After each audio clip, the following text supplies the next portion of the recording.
Betty Sattler, who passed away on October 13th. Betty served as a nurse in the Southern Public Schools 2002 and retired in 2015. I'd also hormone violence. Richard Sinella passed away suddenly on Friday, October 2nd. He began teaching music in the band Apollo Middle School in August 20. It's a devastating loss to the Apollo community and our entire Southern Public School family. Rich was an admired and respected colleague and a favorite among many students. Legacy will be the lasting contributions made to many and aspiring musicians. Foster love for the arts. So please moment both of them.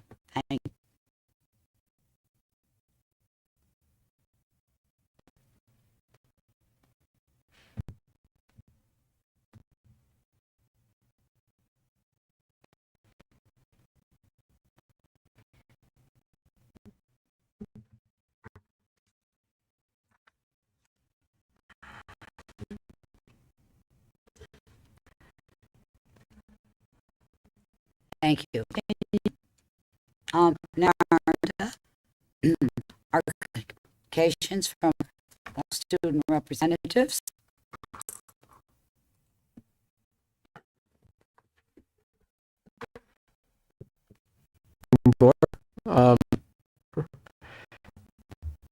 First, to start off with our ceremony held last in 2:30, newly inducted our National Honor Society members. We had a high turnout of current members as well as parents, and we also had an appearance by Mr. Merdancy and Mr. Krakow. There was also Ruth Bell at the end. I also want to mention things of from other school systems. For South End, would like to congratulate the charter champions from each class.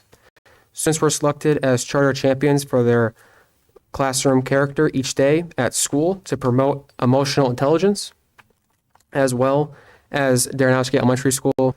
Lewis Farms donated pumpkins for third graders to decorate at home, and students are encouraged to send pictures back to school to share. Good evening, everyone. On to sports.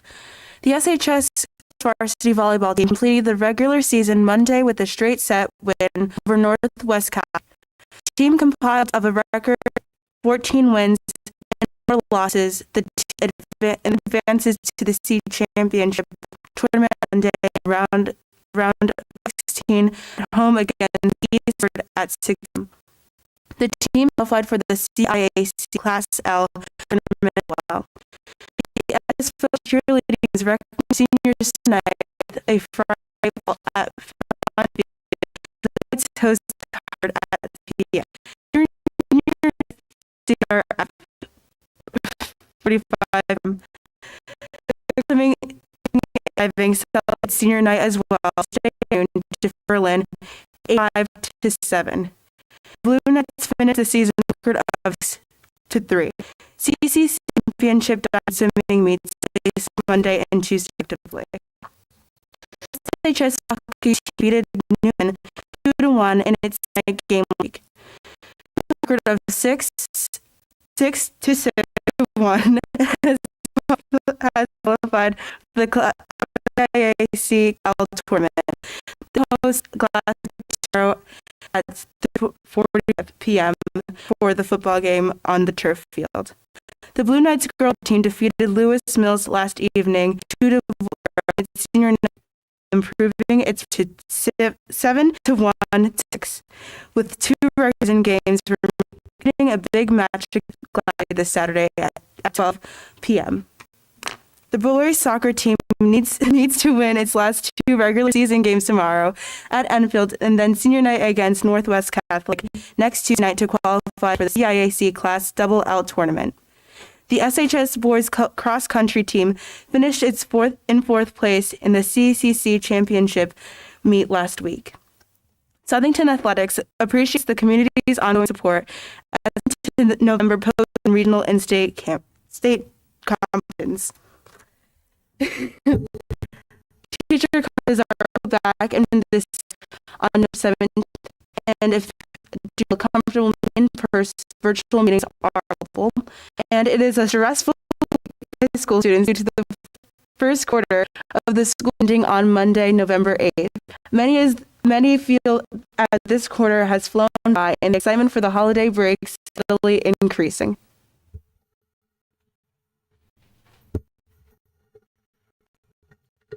Hello. The high school and concert band performed first time of 2019 last Tuesday. The performers were overwhelmingly excited to be back. As someone in orchestra, I can say it was a connection in the groups that was like no other. A big thank you to Mrs. Osias, who is incredibly strong and hard teacher, along with Mr. Stepler, who has such a passion for music, for putting on such a wonderful event. And lastly, the high school went through their first donor. There are some people to think on full site to frustration of students will at least somewhat complete their first lesson. Thank you. So we do have our first semester ending for all. I would imagine you all going to get A in all of your quizzes. No Is that stress. No stress. Yes. Thank you. Thank you for your work. Any questions from any board members, students? All right, kids, thank you so much. Next, Madam Chair, if I, to our board members, thank you for that report. And I do know this is, having a senior myself, and much time for them this week, finishing up on college essays and trying their schoolwork. So if any feel the need tonight to step at some point of the meeting to get home, but your studies go over date first, the early deadline of these kids. So they're here Thursday night at the 11th, but I know they're up at deadline as well. So please feel free to excuse yourself if you want to. I already told them. Thank you. Step ahead of it. Thank you. With the timer. Okay. Next on our agenda, communications from the public. To remind you, please know that you have 3 minutes to speak, and if you please sign the paper with your name, I would appreciate it. And Mrs. Clark will keep the time. Anyone from the audience has something to say?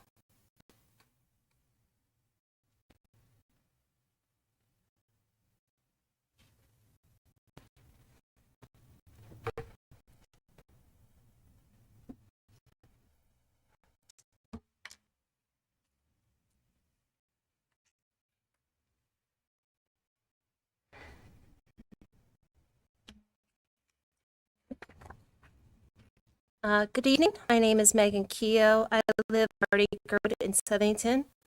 I'm here of the agent at John Kennedy School.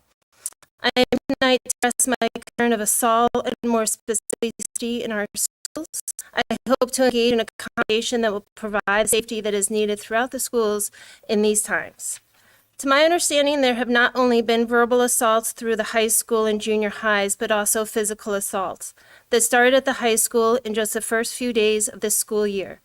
There was also an off-campus assault between students that endangered the community, after which all parents received an email.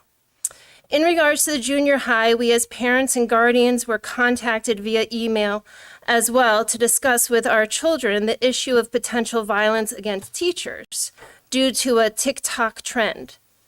These behaviors clearly endangered both staff and student, and the council, led by the superintendent's solution, was to follow protocol. The protocol on the school level was to be a counselor's release. I questioned the board to review how many students access these counselors. How does a child know how to recognize the effects of trauma only days after it happens? Or should that resource be more effective for the staff, who as adults might know how to recognize the anxiety related to being threatened? The counseling resources for children could look different if held in an assembly or as an open forum. I also asked to review how your addition of police would promote security versus fear. The last meeting you, as adults, were, quote, bothered by police standing outside of these doors. Imagine how young adults feel when attempting to learn. I am asking for the committee to consider analysis of the community, how we better that. The critical theory that should take place is to look at what has happened to other districts and our schools forward, providing safety and prevention any potential destruction, mentally and physically, of students and staff. I feel those involved in this budget to find a way to help in the protection of students of metal detection at the entrances. These are a few examples of why I feel we can never assume it won't and implement a stronger security measure. Thank you.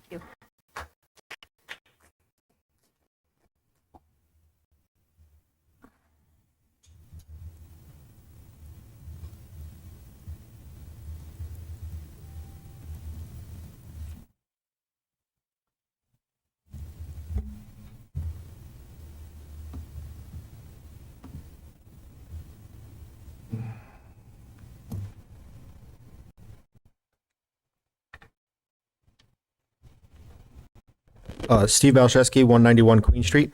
I was encouraged by Mr. Oshana's comments at the last board meeting. At the meeting, he listed 6 specific doctrines of critical race said that they have no place in our schools.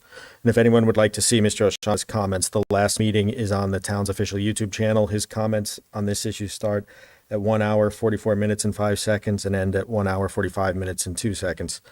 And also at the curriculum meeting, Mr. Brown affirmed that he also shares Mr. Oshana's views that those items do not belong in the classroom. And I believe, I'm going by memory, so correct me if I'm wrong, that Mr. Carmody also said that those items don't belong. Let's put aside the words critical race theory and focus in on those specific items that Mr. Oshana mentioned. Those 6 he mentioned: that America is irredeemably racist, that white people are racist, that white people are oppressors, that non-white people are victims, that capitalism is racist, and lastly, that the only past discrimination is present discrimination. Those 6 things you all say you agree do not belong in our. So the right thing to do now is to ban those 6 items and to institute a zero tolerance policy for any rogue teacher pushing this ignorant hatred on students. As of right now, the board's track record on this issue is not a good one. You spent months denying instead of addressing our concerns in a serious manner. Even after saying you all agree on this, you have not taken any action. All you have done is talk, no doing. If you all agree on that those 6 items should not be in our schools, banning them as a matter of policy should be easy and unanimous. The lack of action raises the suspicion that you don't actually agree and are only claiming to agree to get reelected. If the election were today, based on the lack of action, the board would get an F. The election is not today. The election next week. You still have today, right now, to show the people of this town that you are not just talkers, that you are not just deniers, that there is no cause to be suspicious of your authenticity, that we can actually count on you to stop these repulsive ideologies from infiltrating our school system. It is entirely in your hands right here, right now. If no action comes, you signal to us next Tuesday that you are not serious. If you take action right now, you signal to us next Tuesday that you are on our side. We are waiting and watching. Next Tuesday, we stop waiting.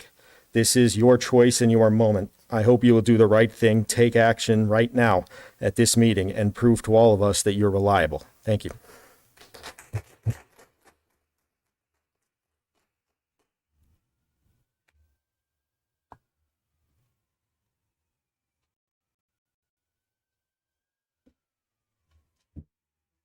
Each board member.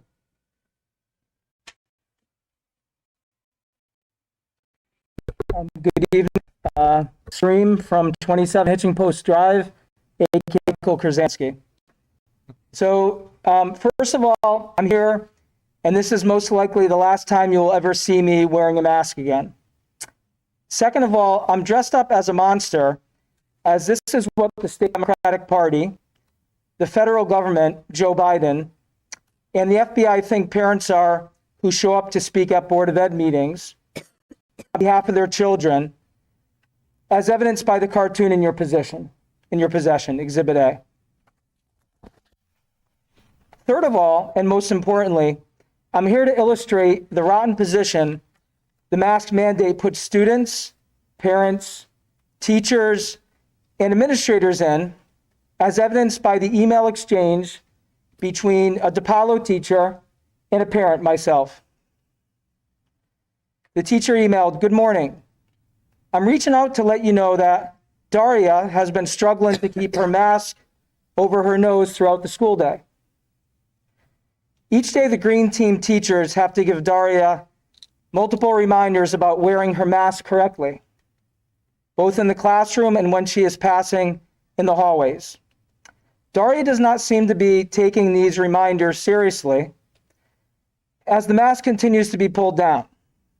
As you know, the governor has mandated that masks be worn at all times in school buildings. While I know that wearing a mask all day can be challenging, it is a rule we have to enforce here at DePaulo. We do have mask breaks built in throughout the day, and if needed, we allow students to take a quick mask break in the hallway during a class period. Could you please reinforce with Daria that she needs to keep her mask over her nose at all times while in the building, unless it's a mask break? School police state that if she continues after contacting a parent, the child will be sent to registration. I'm hoping to this course of action by reaching out to you, ask for your help. You in advance help, and it's from a child. It's hard speaking this man, so you can imagine what students are. Bad for you teachers and administrators have the brown not only your regular duties,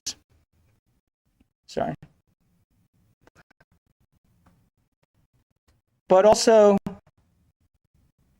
police are wearing a by student Apollo. This is a fortunate situation. I strongly disagree governor's decision to mandate the wearing of masks in schools. In doing my research, I don't see almost any benefit to mask wearing rules, and I see a lot of downsides. I won't go into that in detail here, as this is a debate.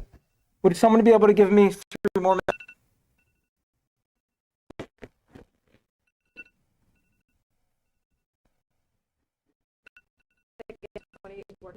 Yeah. As this is a debate that's going on throughout the country. In fact, I have been at the forefront of a movement to repeal the mask mandates in school. Many others feel the same way as I do, and we've been making our voices heard about disapproving the mask mandate at town board of ed meetings. I also believe the pushing of the mask wearing is being done in part for political reasons, and that does not sit right with me. I'm not sure if you're enforcing the mask wearing rules in school because you are a believer in the efficacy of masks, or simply be desire mask wearing or lower. I understand many teachers are more lenient about the mask in their room. Let's open that up in the direction. In any this situation is mask wearing unbearable, and I'm lucky in my job very rarely wear a mask for an extended period of time. If I had this, I don't think I could. I realize everyone tolerates wearing of them differently, and different threshold when it becomes unable. And my daughter, a little touch for mask. We do not wear her to mask, and she goes. I do not have anyone who wants to wear a mask, as that is their choice.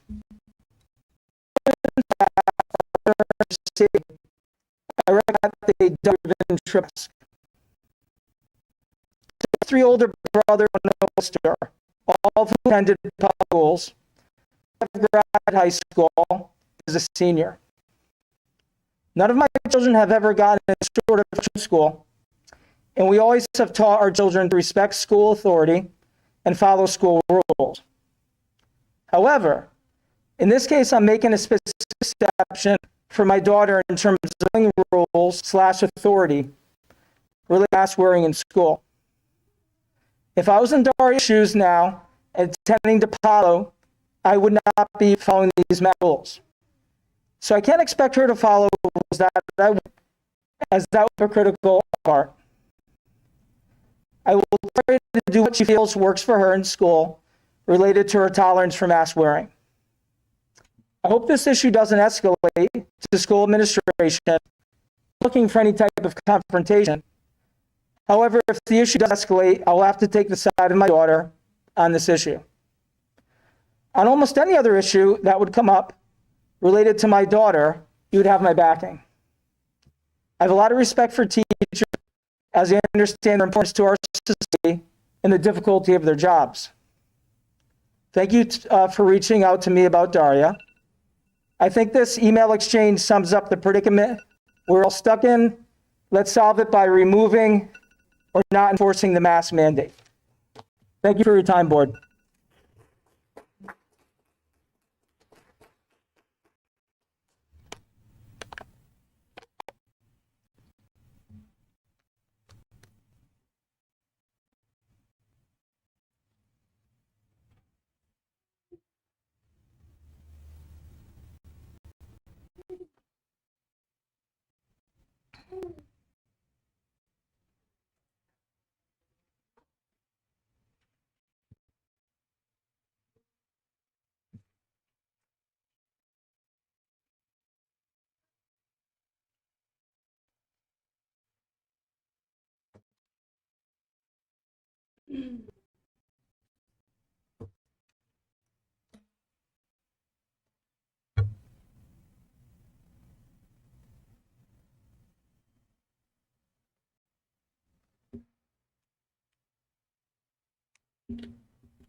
Hi, good evening.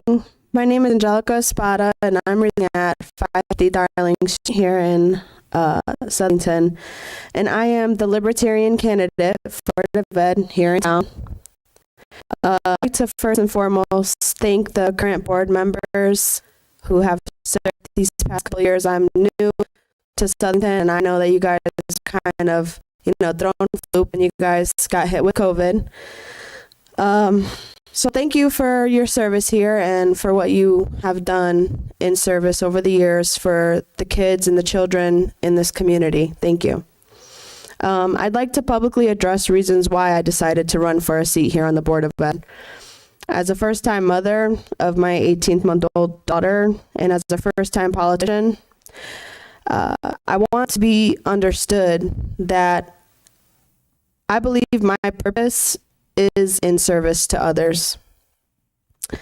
I'm not in this for any selfish or self-seeking political gain. I run because I saw a better community that I decided to raise my daughter in. She is an individual, like everyone else in this town, who matters. Her voice, along with other children, need parents, the ones here today and the ones like myself, who will step up and advocate for what's best. I am that mother. I'm not afraid to admit when I'm wrong or apologize when I'm in the wrong, or not afraid to be strong and courageous when the little ones need me to. Southington needs people in elected positions to have these tough conversations, not only for dialogue, but for compromises to be able to be made so that we can find solutions together for all the needs of the children. I feel as though I'm the person this town should have on this very board.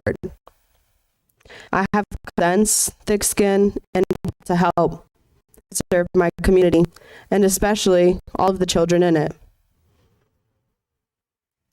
My intention on this board is not only bringing masks to parents when it permits, but also ensuring students have the academically focused foundation that they need. I want to be the representative that can help attain resources and education for mental health support for all students, and I advocate for unification through interdependence with industrious well-informed, and reverent residents within the community here. I do this to unite us all under the banner of education for the children. I think these next couple of years, the board's main focus will have to be on catching several children who have fell behind due to the pandemic up to speed. I think each individual child should be evaluated on a case-by-case basis, and the school should be offering some after-school tutoring and keeping the parents involved every step of the way. Thank you.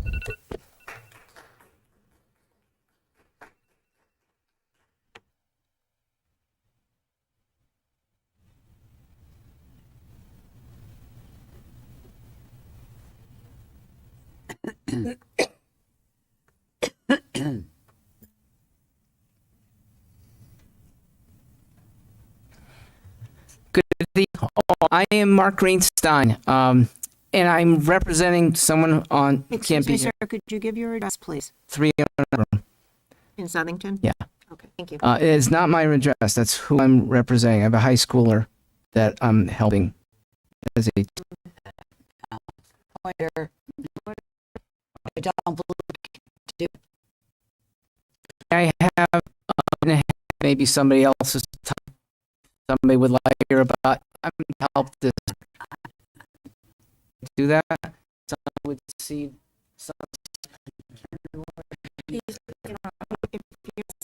The policy is the policy of Southington. Now, if you are a resident of Southington, you would speak at our board meetings. I'm sorry, those are the policies of the Board of Education, and I have to enforce them. Is he represent a student? Like, are you an attorney? No. Could I make a suggestion? Yes, but not in this. Could I suggest you want to contact, you could send a letter or email, Email, and we and we would read that. That way, you don't, because the policy is what it is. I don't want to violate. But send us an email or letter, and then certainly an email to the entire Board of Education. We would be On the more than web- welcome to Southington- read that. SouthingtonSchools.org, and you can address the entire board, so that we'll all get the same email All that you right, send. reasonable. Thank Thank you. you, thank Thank you you. very much.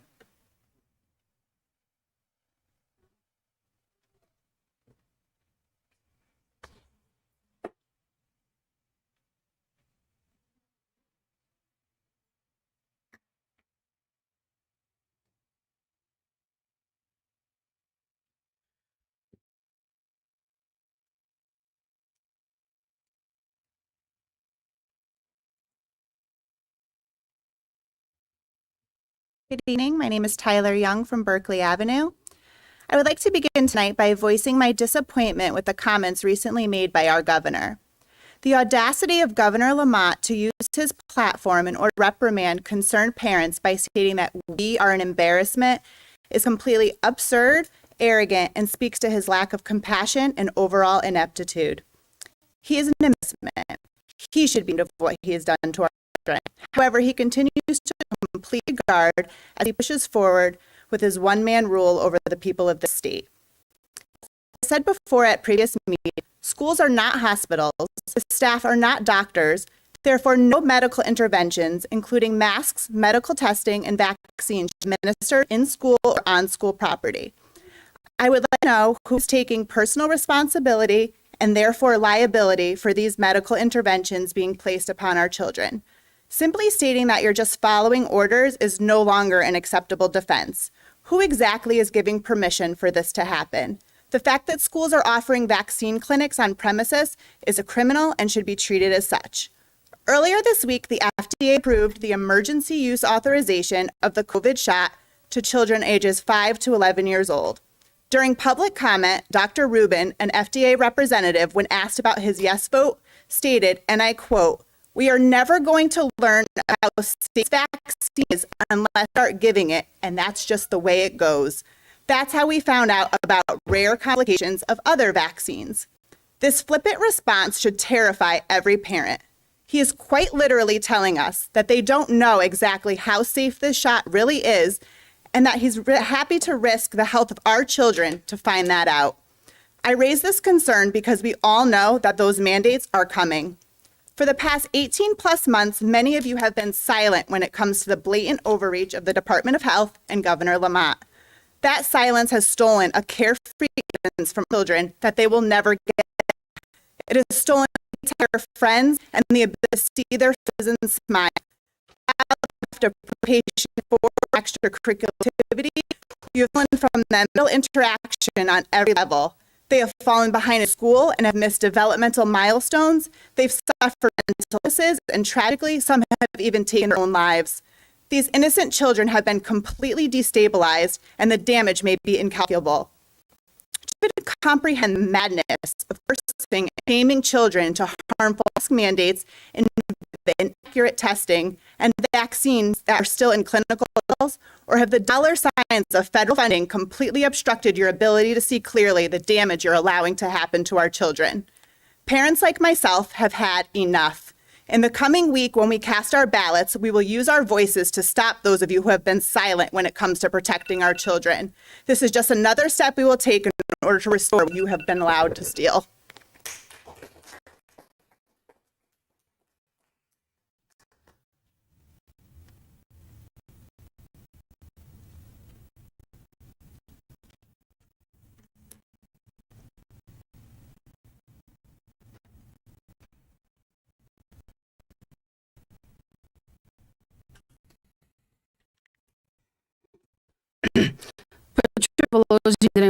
Road plan in Connecticut. First told that we should approve auto because it would be used for our education system and improve our roads. Then we were told that we should vote sales taxes because we needed that money for education and to fix our roads. Then we were told, okay, again, because money raised from that use to our education system and improve our roads. And we raised the fees on gasoline, those fees on vehicle registration to improve our roads. Then we legalized marijuana to obvious reasons that we were told that the revenues by taxing the marijuana sales could be used to improve our public education system. And now that all that public education system is one of the worst in the world, our students can score in the bottom half in math and science. We are now being told we need $3.5 trillion to fix our infrastructure. My only question is, where's the money going? Tonight, I'm not going to rain down statistics on you. I'm going to rain down the God. This board owes our town, our community parents, an explanation for these funds that you so desperately needed. That you sacrificed our children for collateral ads to get your dirty. What have you done for this money to help bring these students below standard scores up? What programs have you initiated?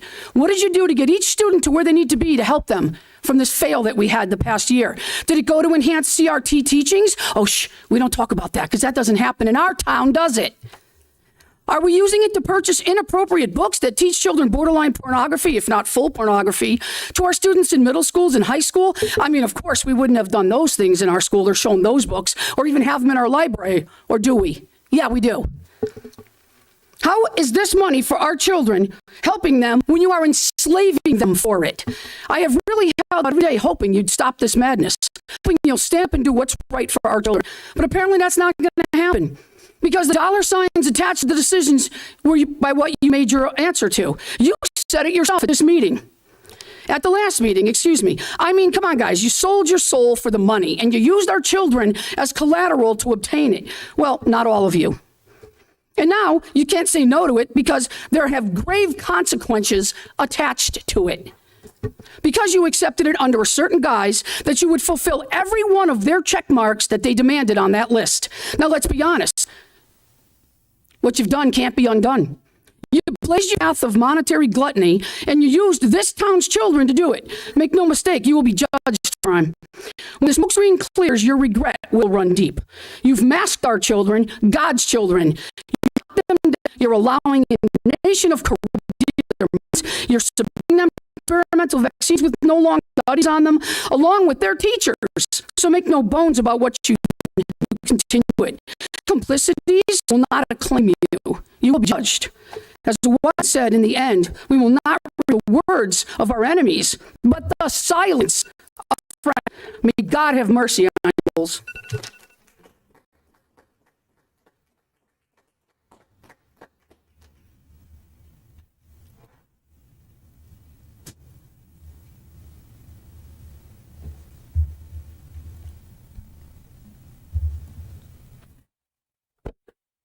Susan Zabahansky, 28 Working Street.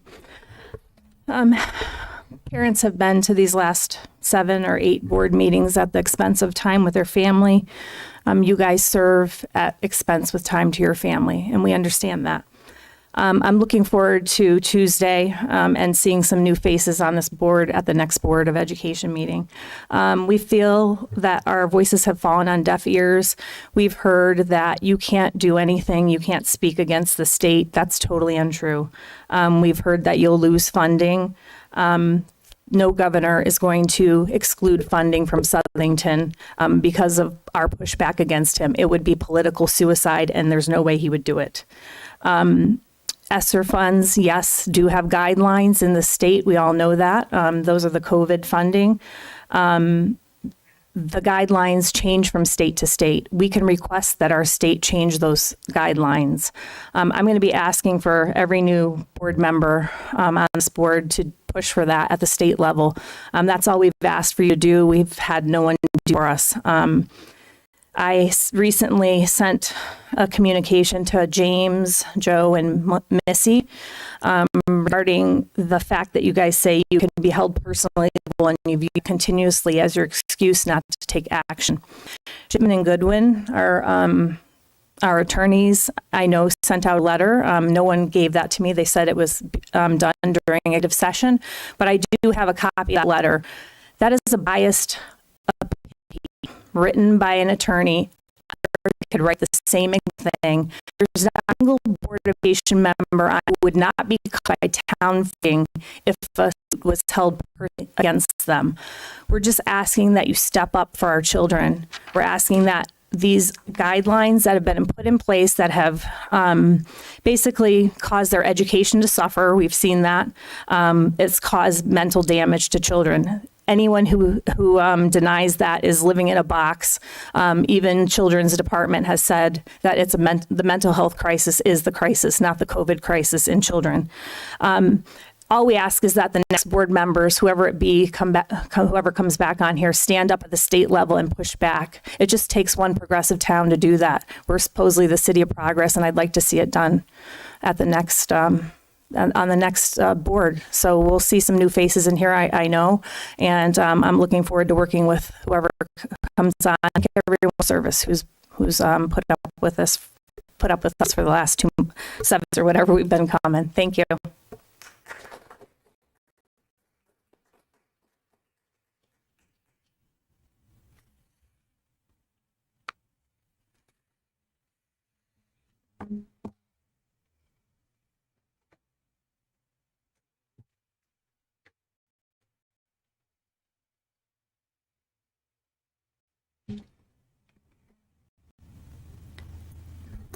Are there any other speakers this evening? Mrs. Clark, you have any? Yes, I do, Mrs. Carmody. Okay.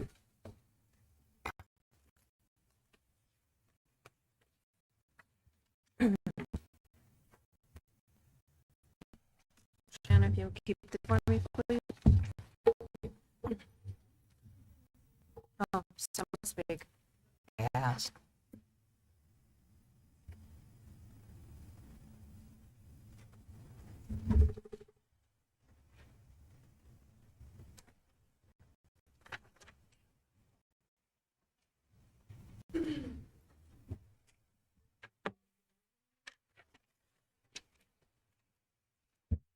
Thank you, Ignatia. I just wanted to ask very quickly, what is the difference specifically to Mr. O'Shana?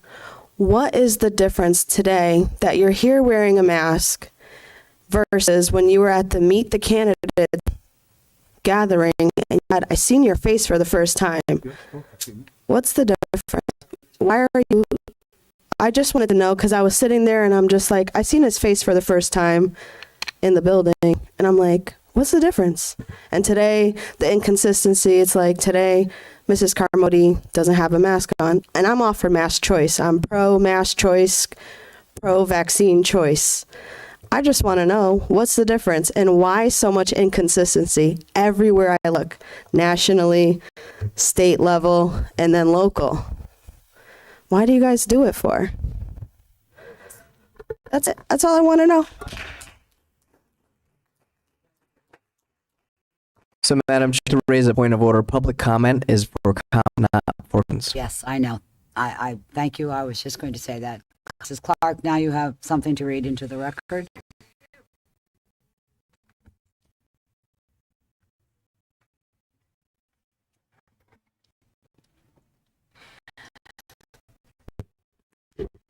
Dear Board of Education members and Mr. Medancy, I am writing today to express my support for the finalization of the courses proposed that would broaden students' lens of history. I would like to take a moment to explain how I personally and missionally support this diversity in educational offerings.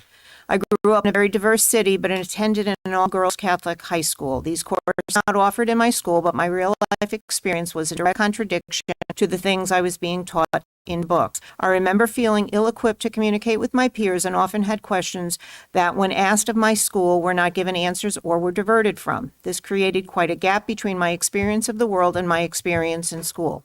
To that point, professionally, as I moved through my undergrad work at UConn, I was offered several more opportunities to explore some of the ideologies that others, particularly my classmates, possessed. I was embarrassed by my lack of understanding of different cultures, having only made contributions in class that I had to be challenged on because uninformed. These things say how I would have to had some concrete based solid events in history. I was asked to go to my 20s, one who took them certainly owe me that. What do you want to understand where things are rated from? I was giving impression that someone part of the country. By next to the south, a few fun-filled were lost over words like the civil knowledge that I about that may send everything writing this not learning fast history is doing our students huge service in preparing college in the world side of Southern. I would like for them to be able to think critically and objectively about their land, the history, world, knowledge to understand, an ability to think the problems in it from all, not their own. I thank you for adding these options to the school, and I am in support of information offered so that I further discuss with my 4 children at home to prepare them for the diversity that they will be lucky to experience once they leave our town. Thank you for your time, and please read my letter into the record at a time you find appropriate. Sincerely, Kristen Bontempi, parent of 440 Washington Drive in Southington. That would be. Thank you that would very be it. much. Next on our agenda, communication from the board. I like to begin, and then I will turn to the members. I would like to give a very sincere thank you to the DePaulo students who, after suffering the tragedy with Mr. Santinella, were able to the next evening, I believe, wasn't it the very next evening, was the music of the night. And those DePaulo students who he worked so hard with and who loved him dearly, went out. I think they were the first one to go out the next night and to perform well. And so to all of those students, our sincere thanks for what you did and how you honored a man that worked so hard to give you everything. So I just wanted to say thank you. And to all of the parents who have been here for the last 4, 5, 6 meetings, we listen to you. I know that men who do not sincerely believe that we have a mandate we have to follow, and that mandate is up the word mandate. A mandate is a law, and we are bound to abide by law, government. Entitled to an opinion about masks, and they differ from all different people. Also, with RT, we'll be talking about that a little bit later. We do not teach CRT in schools. It was suggested in something that I read in either an email or a text that someone found that we were doing CRT in some of our schools, and I asked to please bring forth to the administration or to the board as a whole any examples of CRT and that dealt with the administration. We have not spoke to administration. They have not seen any examples of that. So again, before we have rumors and innuendos of what the board is doing, that if you have examples of that, please bring it forth. That is all I have to say. Any other board members have any comments? Yes, Mrs. Clark. Yeah, I just want to share with the rest of the board. I attended the CABE seminar yesterday, Rocky Hill. It was a legal issues workshop. They had 3 areas that they discussed, and I brought back a richer. I couldn't snatch for everybody, but if I wanted to take, and there's chicken scratch. The 3 areas that they were the employment challenges in Connecticut, right, for school districts, with particular mention of the order 13G, the vaccine mandate, elective beginning due to COVID, that they talked about done by rules. The one was done by Center was is the cores of mass be our first right versus the rights border of what can and not say. What he said in executive session, obviously nothing. They also talk about the social media people and members' rights as being a member. One line that the attorney, particularly in my head, Board of Education does not exist. All board members about board doesn't exist unless being together. And the last area that they talked about was emerging legal issues. They briefly touched on butter shortages, which the attorney was concerned that there was going to be a large issue with that. However, what he indicated throughout most of the state, the issue has not been there's a bus driver shortage. It seems that the bus companies have been working that problem out on their own. Public meetings, change up in public meetings. And they also then had another session regarding federal funding, but I unfortunately had to get back to work because I had little ones coming in at 12:30. So that was, if you have any questions, I have the thing here, the explanation, and I'll be happy to share. You can read my chicken strat. Good luck. Yes, Mr. O'Shana. Thank you. So I'd like to just discuss why I wear a mask at Board of Education meetings. I met on station meeting I wear a mask at Board of Education because we're requiring our teachers, our students, and our to work at school.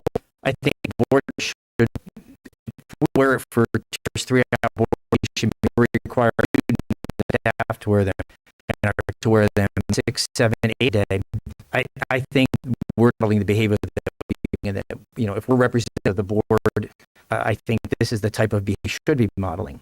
Whether we choose to wear them outside of meetings, that's a different story. At a Board of Education meeting, I think appropriate. Requiring our staff to wear them, I think we should model that behavior. And I've been completely consistent with that. Actually, I've mentioned that at prior meetings, several meetings in the past, that I would be wearing it and I would continue to wear it as long as this mandate is in place. So that's it. Thank you, Mr. O'Shana. Mr. Brown? Mr. Brown? Yes, I have 4 items I'd like to talk about. First one is that I'm proud to announce that on April 26th of 2022, it's amazing 2022 to even say that, but we'll be having a gala, an enormous gathering of all the Wall of Honor honorees for the last 2 years. And there is a lot of students going to schools and going on in life. It's amazing. We should all be proud of those people. And knock on wood, we're hoping that in April we can actually have the dinner that we planned a year ago and never had. We also have some new people to induct, never been inducted because of COVID, et cetera. So more information about tickets, et cetera, will be out. Tickets aren't printed yet. But we'll be using public media, et cetera, to tell people. And I would hope everyone in this room would attend that. The second one, first of all, the going members. I think Miss is the only one we know of right now being an out on board, but I thank Miss for her service. And where and she helped a great deal to our curriculum. Were official to, I think, been up to Miss to get to know a little more, and those are great applicants. Thank you. Thank you for your service. Now, I think having the board for a couple of years, realize the time and the that's involved with this, but you were always willing to do that. So thank you for your service. I also want to wish all those.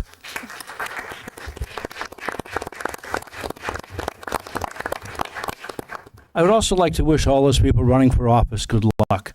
It's not easy to campaign and to run. I am not a political person myself. It's funny, I taught history and social studies and love teaching about it. I hate everything about it with a passion. I do. I do this for the same reason many of us do. It's because I care deeply about children and about teachers being able to teach children, and that's it. So best of luck to everybody. I hope you and vote, and we'll see what happens in 2 weeks. It should be interesting. I have two serious things I'd like to talk about. The one is I mentioned my disappointment at recent coverage of our meetings and our dates in the newspaper. I spent over 30 minutes giving answers to questions and needs we face right now in education. And 2 days ago, they can't never remember the thing I said. Some emotional health of our students, saying we may have differences with some in the audience. I do believe that the social emotional health of our students is absolutely essential right now for us to pay attention to and do so. I would add that the social emotional health staff too, because what they've gone through for the last the hours spent, the stress, the hands-on performance, and they have visits that's ever experienced before. So that's important. The Board of Education, the Safety and Emotional Health, us teach all things are to be a primary concern. We also joined the newspaper to never once report the factual nations, which some of you have referred to, but for the newspaper that I've given for 4 meetings in a row now about some of the legal consequences of not following the mandates. And also the fact that it's the governor's decision based on his professional, scientific, medical, and health experts. I hope the newspaper improves the reporting on the meetings. I would like to close this comment by saying we need to do better together to help our students learn and help our educators teach. That is why I'm here, and I think most of us are here. And I did the last thing, and I hesitate to say this, but I'm going to say it. I think we have to be courageous about standing up for what we believe in. I have known Mrs. Carty for over 40 years. She is a good, decent human being. She was a good teacher. She cared about her kids. She would often take classes that were the toughest students to teach. And she took those classes willingly every year. She asked for them. Nobody else was asking for them. And then she retired and she went and ran for Board of Education. And she has volunteered her time for, I won't even ask how many years, go to meetings, these meetings and other meetings we have, curriculum meetings and all the other things we have, budget and everything else. She's perfect. I'm not perfect. None of us are perfect. She's done the best she could do in a very difficult circumstance. I found out, so I'm excited to put a picture on social media. Mrs. Carty in a trash can with a trash truck either running her over or throwing her away as trash. That is despicable. That's as low as you can get. Can you imagine what the children and grandchildren she has who love her dearly and her husband, and they saw that picture? Can you imagine? This is a good, decent human being. Shame on anyone who shames people for trying really hard to do the right thing. shame on you. The amount of time we spend doing the Board of Education work, and there's things I've gotten wrong, and I'm sure she would admit there's some things she's gotten wrong too. There's things I wish we could do better. And I would say we need to work towards doing it better. But it shouldn't be a personal attack on somebody.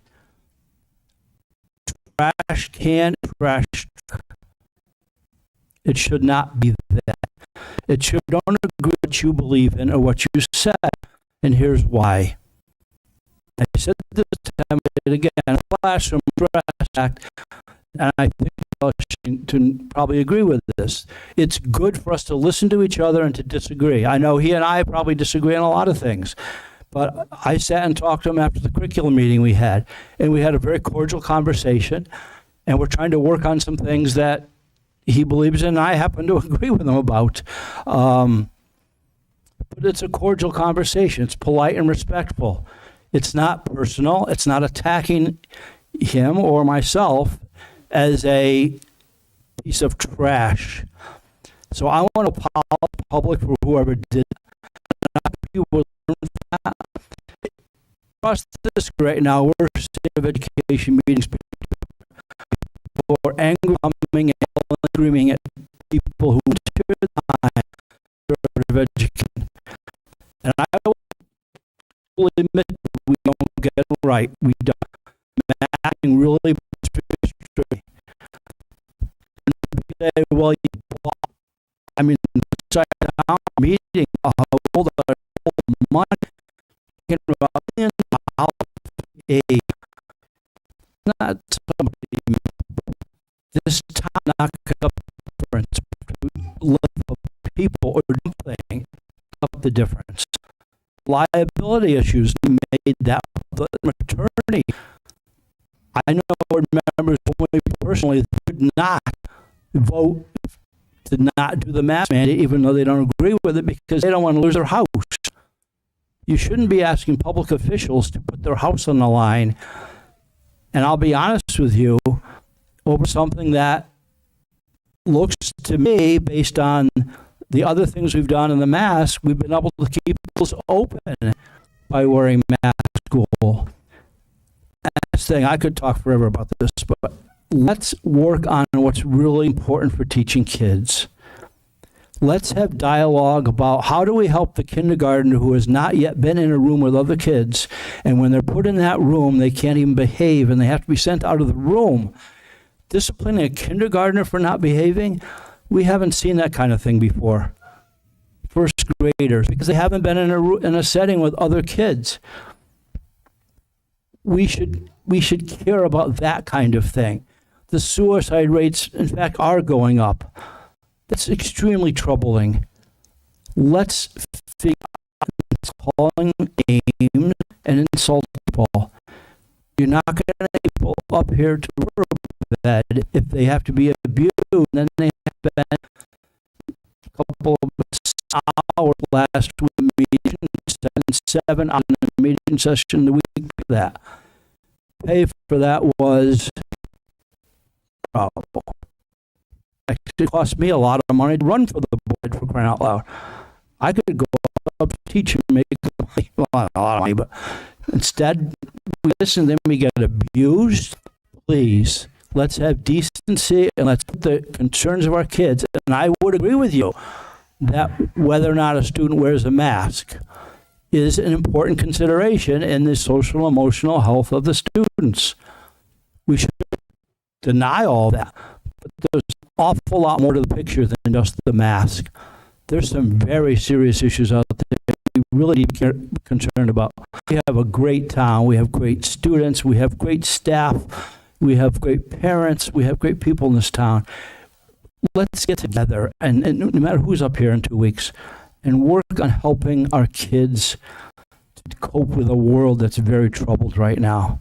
So I'm done. Thank you. Thank you. Yep. Thank you.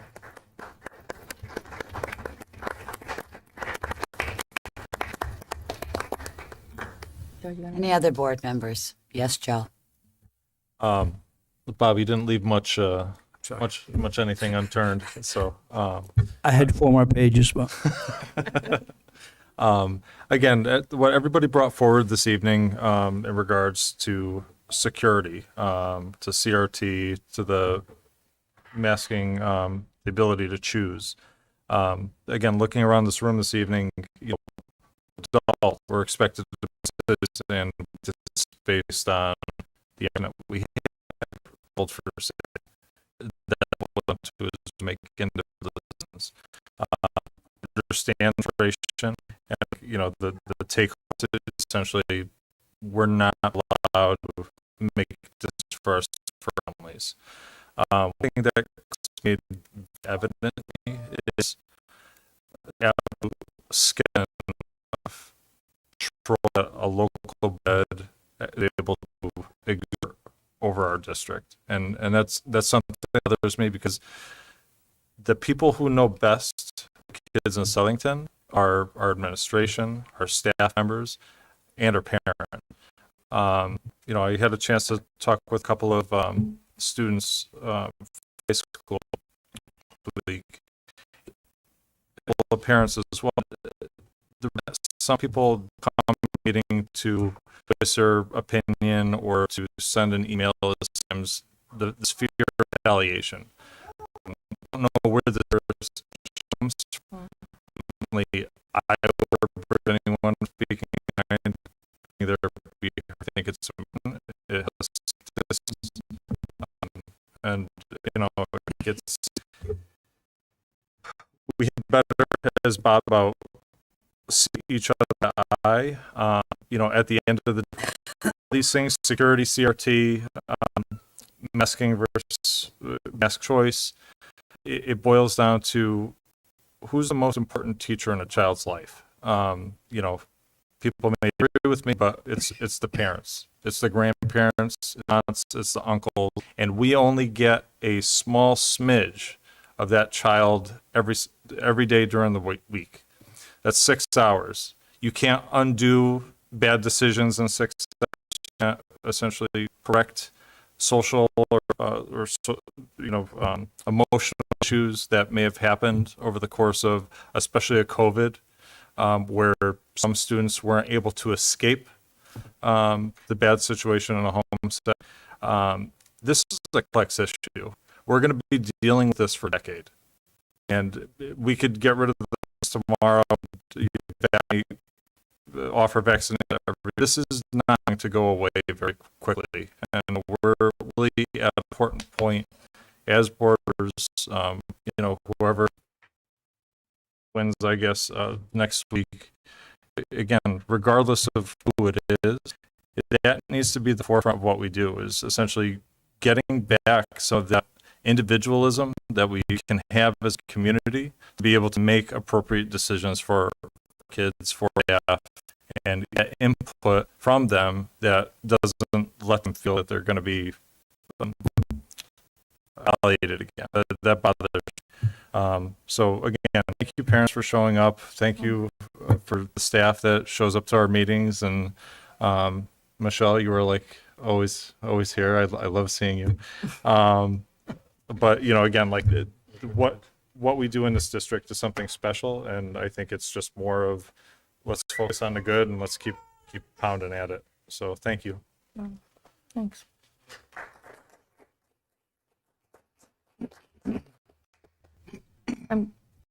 It's okay. Yes, Missy. Okay. First of all, Mr. Brown, thank you for sharing all you did and bringing that awareness of what was posted on social media. Ms. Carmi, I'm very sorry. That happened. I didn't know before tonight, and that is an awful event to a great community. And I pray that someone asks you for their forgiveness personally. It's unacceptable on every level. The other thing I wanted to tonight, safety here, and I'm gonna that I know safety for our children, all of our staff, is paramount. My first round with the budget 2 years ago, the biggest thing was we talked about safety for our schools and looking after me.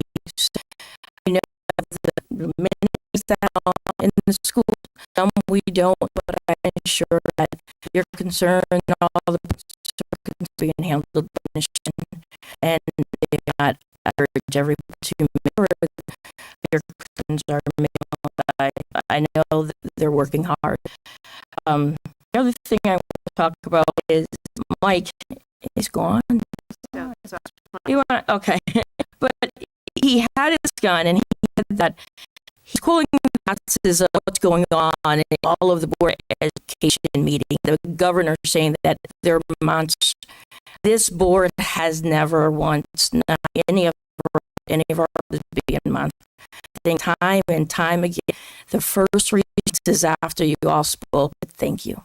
Thank you for advocates for your children. Thank you for caring. Thank you for coming in to us. I do believe one meeting ago, we all said that we did not feel like you were attacking us. So he's not here to address his concern. But I think it's very important for us to realize that, and please share that with him. None of us think that. What's going on in the global world, there are things going on that you need to listen to, but we also need to keep it honed in on home and how we treat each other here and what we can move here in our district and how we treat each other here is very important. I also wanted to just highlight, I know we talked about the volleyball team. I would happen to be at the games. Our JV team went undefeated. It was amazing to watch that. These young girls, they phenomenal. We only have one senior volleyball team. And that gymnasium for it was plastered with her picture. I mean, you talk about a movie star. It was so amazing to be in there. It was really cool. I also wanted to share my privilege in class last week. I had the honor to be in school at 7:20 in the morning. It was not good. It's great. I brought donuts for both classes. I like to, you know that, right? It's really cool. The classes for both of them were amazing. I could go on for hours about this, but I won't. But I want to tell you a couple highlights for different classes.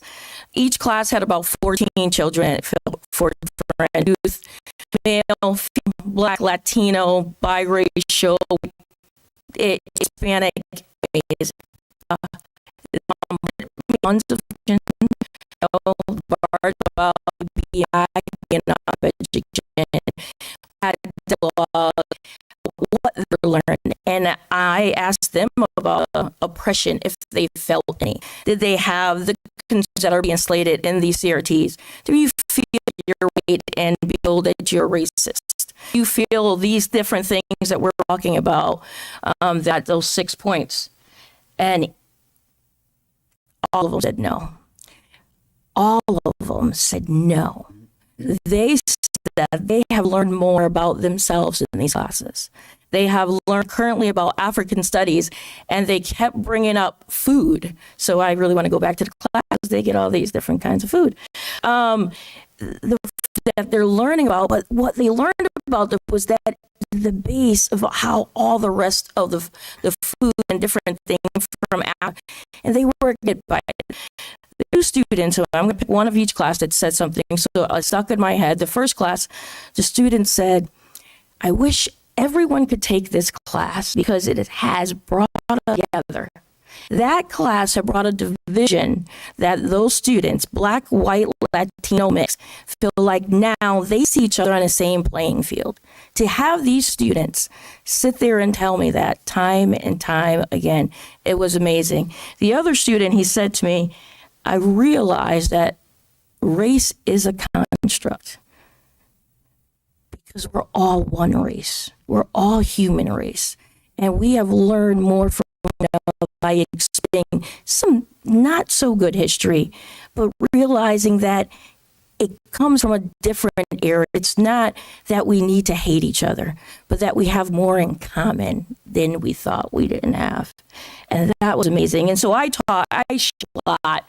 I'm sure staff could tell you I shared a bunch of they know some secrets about Mississippi Reynolds. Hope to share them. But we talked about common ground. And one thing here with them is that we all have common ground. If we get down to the bone, there's all power if we are first instead of coming from other. So that was thank you. I'm so proud to have that at schools. I'm so glad to be in the class. It was just celebrating. My last point is going to talk about my exit. I'm leaving. This is my last Board of Education meeting. Bitter. But I will say, 2 years ago I was elected. I am very proud and very just blessed with the folks I've known in this community for over 20 years. I've been involved, and I can't even tell you how. One of the students said to me, "How do you do all the stuff that you do?" I don't know. Maybe that make the list go. Once we got into the first board meeting, I had to like this December through January. I'm a new board member. Figure out how to read a budget, right? It's a lot of page budget. How do you do this without guidance and these new things going on? So I sit down and have a powwow full of boarders. But then we go through the budget meetings and we're going in February, and then March hit, and it's COVID. That was bad. It's bad in so many ways, but when you're talking to members, Elvis James and Dave Flavo was on here, members, the one thing about it to put on differently is that you build community by being together. We didn't have an opportunity to build really good community because of it. So there was lack of communication, lack of know each other, not getting to know each other's strengths and each other's weaknesses because we're before screen and we really know each other. So that was a hit and unaffected. We worked through it. I managed to build really great relationships. In 3 months that I did have, I met with every single principal in I met with Frank Pepe. I met with every vice principal. I met with Josie Regala, and I met at class in the high school. I with multiple missions, Chris Parry, and 3 months, Chris, and sure I'm able to get into Legacy Camp and March and talked about intentioning for that's what I principles. My intentions, I love my intention. And so it wasn't a lot of I'm all stress with my team. I'm going to be up. I'm going to keep towards not I'll be on that minutes.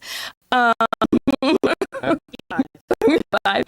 I'm going to go back to Zoom my role at Karen Smith Academy as vice chair of the PTO. I'm going to help liaison with their juniors for capstone. Totally excited about brainstorming with them.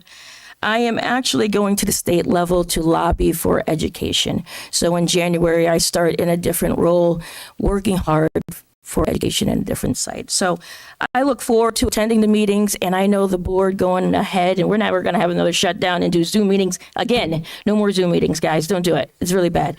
But thank you all. Thank each one of you for getting to know me, dealing with me, and helping me through this last 2 years. It's been great, and I'll see you again. All right. Thank you, Missy.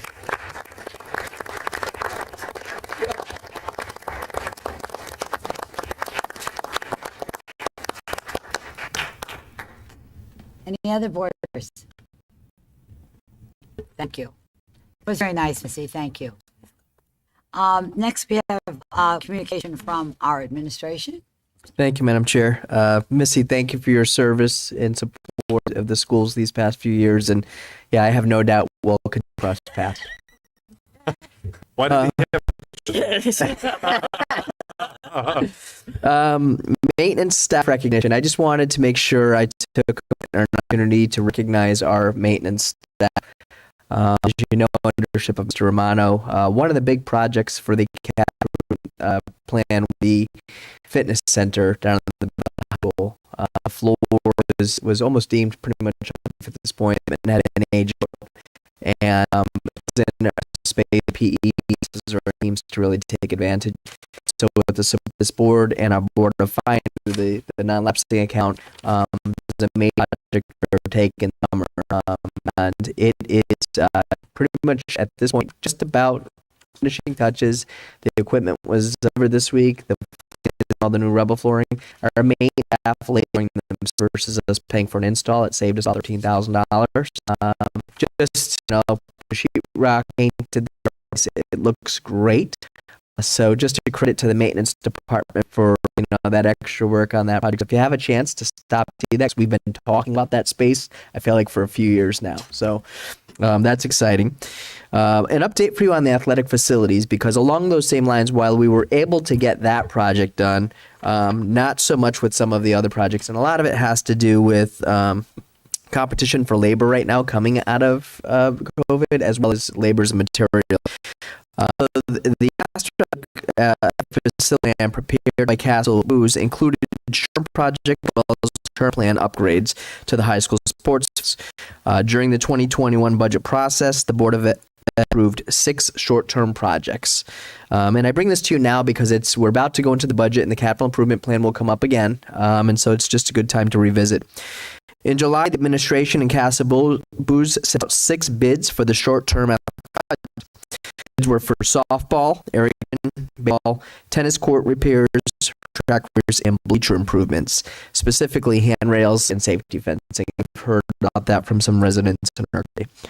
While many attended the tour walkthrough for the projects, we read bids only for softball, baseball, not even bidding on the projects, which puts us the timeline pushes it back. The bid was awarded and the initial repair was underway for that. However, the bids received on the softball cost prohibitive. Materials as a result, the softball nor base were bid. The director asked to review the scope of the softball, and now the ball and base projects are being rebid this week. Bids are due back November 12th. The administration hopes to bid to the Finance Committee prior to the meeting. Last, to take on the remaining short-term projects, the plan will be presented during the November board meeting for a first read, and it will include an item for long-term projects. I did have a chance to go walk the facilities with Mr. Risser and Mr. Crow, and the tennis courts and track are something we keep a very close eye on. We did some cracker a few years back. It served us for the time, but it's with Band-Aid than a solution. Cracks there, if you go up there, they're wide enough to actually stick a tennis ball in, and creates an unbanked surface for students using in that facility. So we have to keep a close eye. Second, I know you remember Mr. Cavino. He came and did a presentation to us at a past meeting. He talked about the benefits of Southern and did into a collaborative surrounding towns who was eligible for a grant. This week, we received great news. Adult Education is proud that we've received full funding for the fiscal 22 enhancement grants. This is that our learners still in Southington and Farmington will be able to pay in 4 innovative programs. Employability skills, family literacy, manufacturing math, and the internet English literacy and civic program in conjunction with this community college. So I know Jeff has been to me about health opportunities. Says we got, but it's an advantage during class. Thank you for supporting that. And last, just more of an anecdotal classroom may have some. This board proud of that. Every student in high school could not share one name, all with the dice. Last was a hybrid model, right? So not all students were present, or if they were, we need this is at one part of this. When they started their capstone, we got on place, Wi-Fi in every space. Held up. Did you? You gotta call Chris and tell him that. No, I mean it's just didn't really just all that we were in a classroom. All of you's been an accreditation that's been going for years. So thank you for the board bringing up for upgrades for that time. Knowing back in fall area with all the return and device time. Great. That's what this thank you. Great report. Excellent. Next agenda. Respond curriculum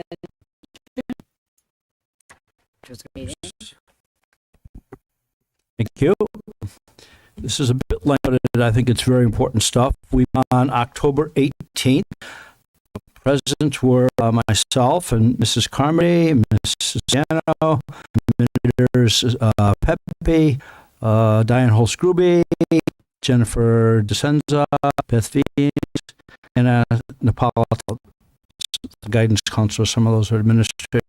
I also have a huge out. They weren't in attendance. Mr. Ryan and Ms. Allen, and system principal, awful lot on collecting report on later about race theories. Really thank them personally for everything. So we took 3 items. First was the capstone presentation. Mrs. Holby presented an OU, Southern Schools, this great a meaningful experience. The junior class is the first to endure the requirement. The experience continued to evolve until the 4-year assessing a freshman year. Students curate a digital portfolio they will leave high school and use as a resource for entering the workforce or higher education. The portfolio is comprised of student-selected samples demonstrating each of the C's. The C's are directly embedded in our vision of a graduate, and thus each student demonstrates their respective mastery of the essential components of Southington's vision of a graduate. Mike Gagnon, Carrie Peschel, among others, themselves prepare online lessons. They work very hard on this. These lessons are delivered to students during planned advisory periods throughout the year. These advisory periods are also known as CAPS. On the board, this presentation can be offered to the board and or sample student portfolio as the year progresses. So we hope some of that. I will say this also, in addition to those notes, that when we talked about what we have to do and what we are going to do, we are setting a bar much higher than a lot of other towns. Some of the other towns are a bar like, well, they take the SAT test or something. Our bar is quite high. It involves 4 years of full work, not only help choices, but also should help in selections when they're in high school. The second we talked about was a grade point leveling presentation. And I will be giving some personal about there, which is something I really learned from presentation. This is where the guidance counselors came in, and they presented the justification for a proposed 2000 I don't know is which evaluates high schools. Come in every 10 years. They came in 2010. I think they were supposed to be there in 2020, but because of everything, it's been delayed a little bit. They're currently started in 2020. Right. But make recommendations and then promote level of collaborative. Recently, this recommendation, I level honors in AU ECE. In addition to this work, the school's challenge related J's research demonstrates, and I explain that, demonstrates the most common colleges and universities a Southern School graduate applies to ignores our current GPA calculation because of the inflation and all that. Instead, the institution of higher education recalculate the applicant's GPA based 4.0 scale. This change in practice will benefit any students engaged in the admission process. Again, at the wishes of the full board, a complete presentation may be scheduled. It's interesting, when I first came across this, and Mrs. Carmody was the curriculum chair at the time, I don't know, 3 or 4 years ago, my impression was that we had very high overall grades in the high school, and that was either because teachers were easy graders or because we have amazingly successful students. It turns out it's neither one of those. What it is, we have a system that is flawed. This weight, but the weighting drove up the averages so high. I think the recent average, which is 80, was 80% of 5% students average B or higher. So that is high. So what the colleges would recalculate that, and they were denied entrance into college of our students because when they recalculated them out with so this change really our student when they're applying to college. It's going to be a 4.0 system. We'll still have some weighting involved, but not doing it the way it was previously skewed. Makes sense. So that was a terrific presentation, which I think we all learned something from. And we are following what the colleges want us to. with Right, that. this is what the college is for. And the last one is critical race theory. I had previously, I asked Mr. Pepe and then on back and Mr. Roy, and if they would survey school teachers and ask questions about critical race theory. We would share the answers at a curriculum meeting and then share it with the board, and that then becomes a public document. The document, I believe, will be attached to the minutes of this meeting. That should be something, and I'm going to go through some of it, but not all of it. It's too long to read the whole thing. That is something the public should have access to. You should be able to go in there, read the document, read the answers, read what people said. And if you have any questions or comments or anything else, then please contact either Mr. Pepe or one of us. Be glad to talk about it. So the first question asked was, are you familiar with critical race theory? 100% said yes. The second question was, if you answered yes to the above question, how did you learn about critical race theory? We have not had workshops on it or anything else. The answer was the media, all types, personal research, discussion with colleagues and scholars, and they never heard about it in undergraduate classes. So this is something that did not even exist when most of our teachers were in college. There weren't, of course, critical race theory 10, 20 ago. The history of it is bigger than that. I'm glad to talk about that someday. These people had never been exposed to it in grad undergraduate work. Next, to college is called race and the core teacher in the social studies department said no. And I'm not going to be answers several pages long.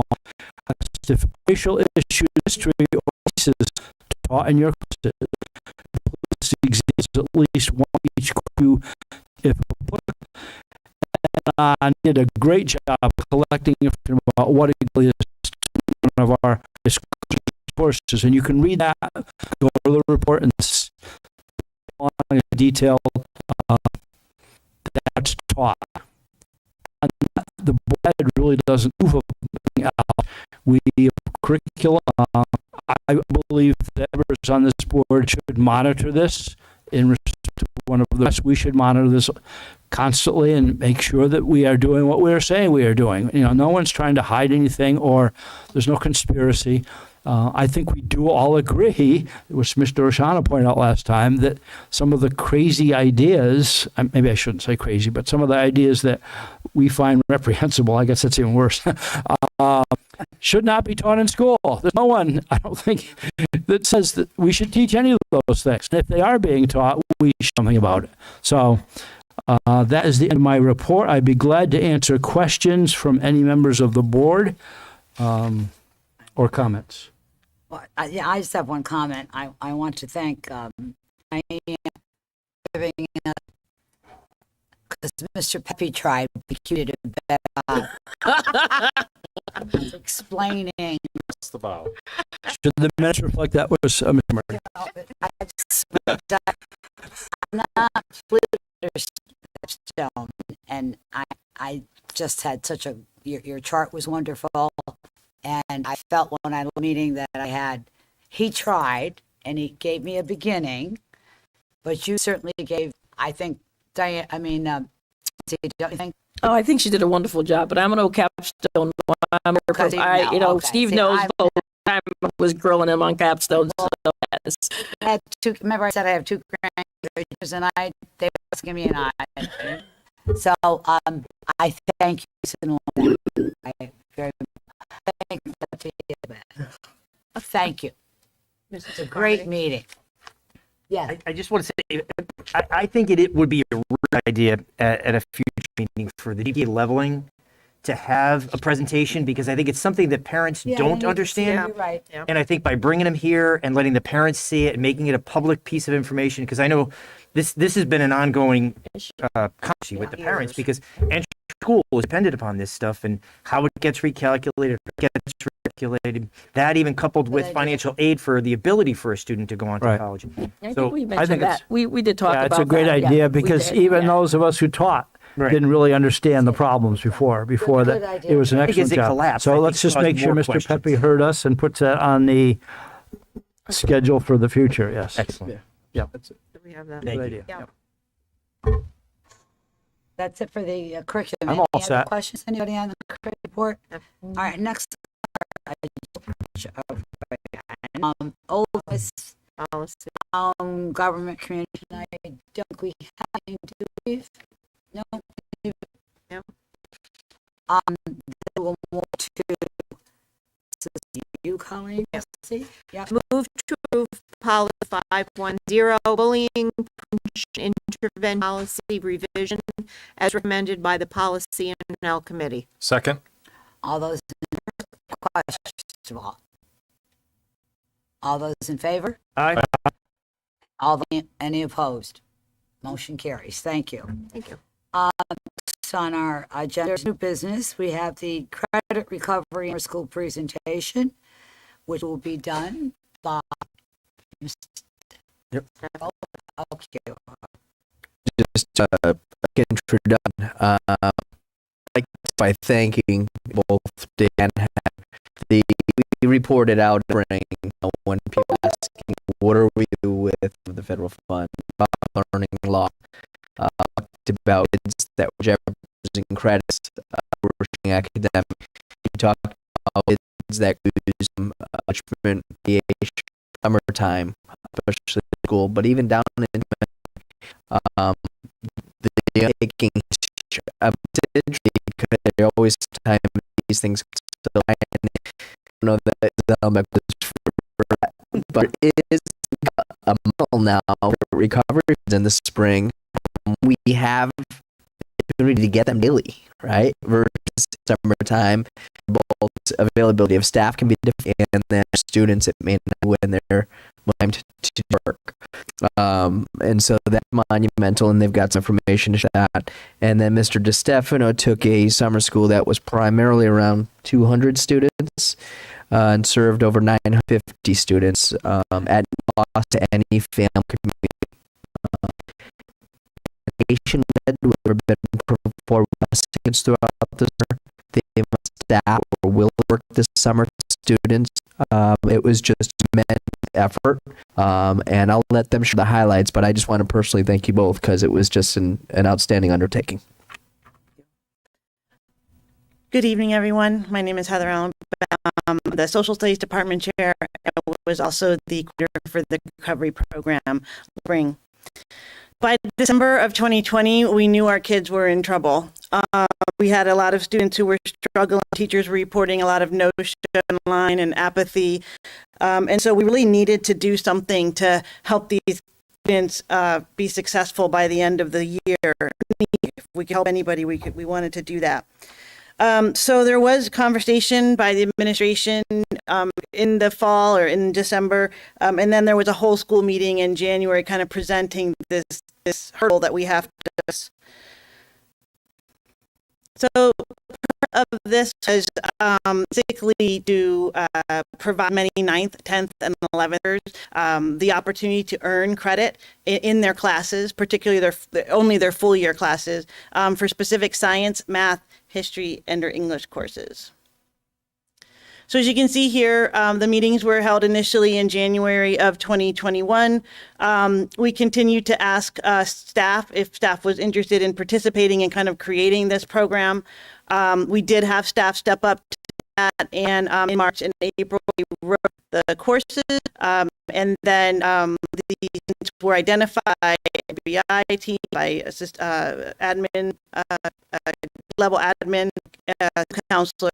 In April, there was a massive campaign to get students to register, those who had been identified as potentially losing credit or possibly losing credit because of the poor performance in the first semester.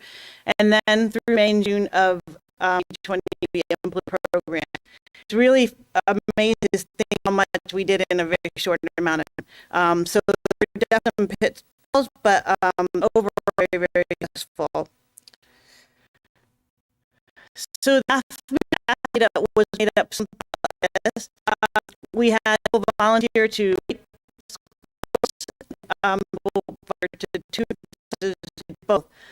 So because we were all done on this, it meant that they had to be in and onto our learning system in a way that's easy for the kids to self-navigate. That took quite an amount of time. So the staff who wrote them took about 8 years or so to do that, put all that together.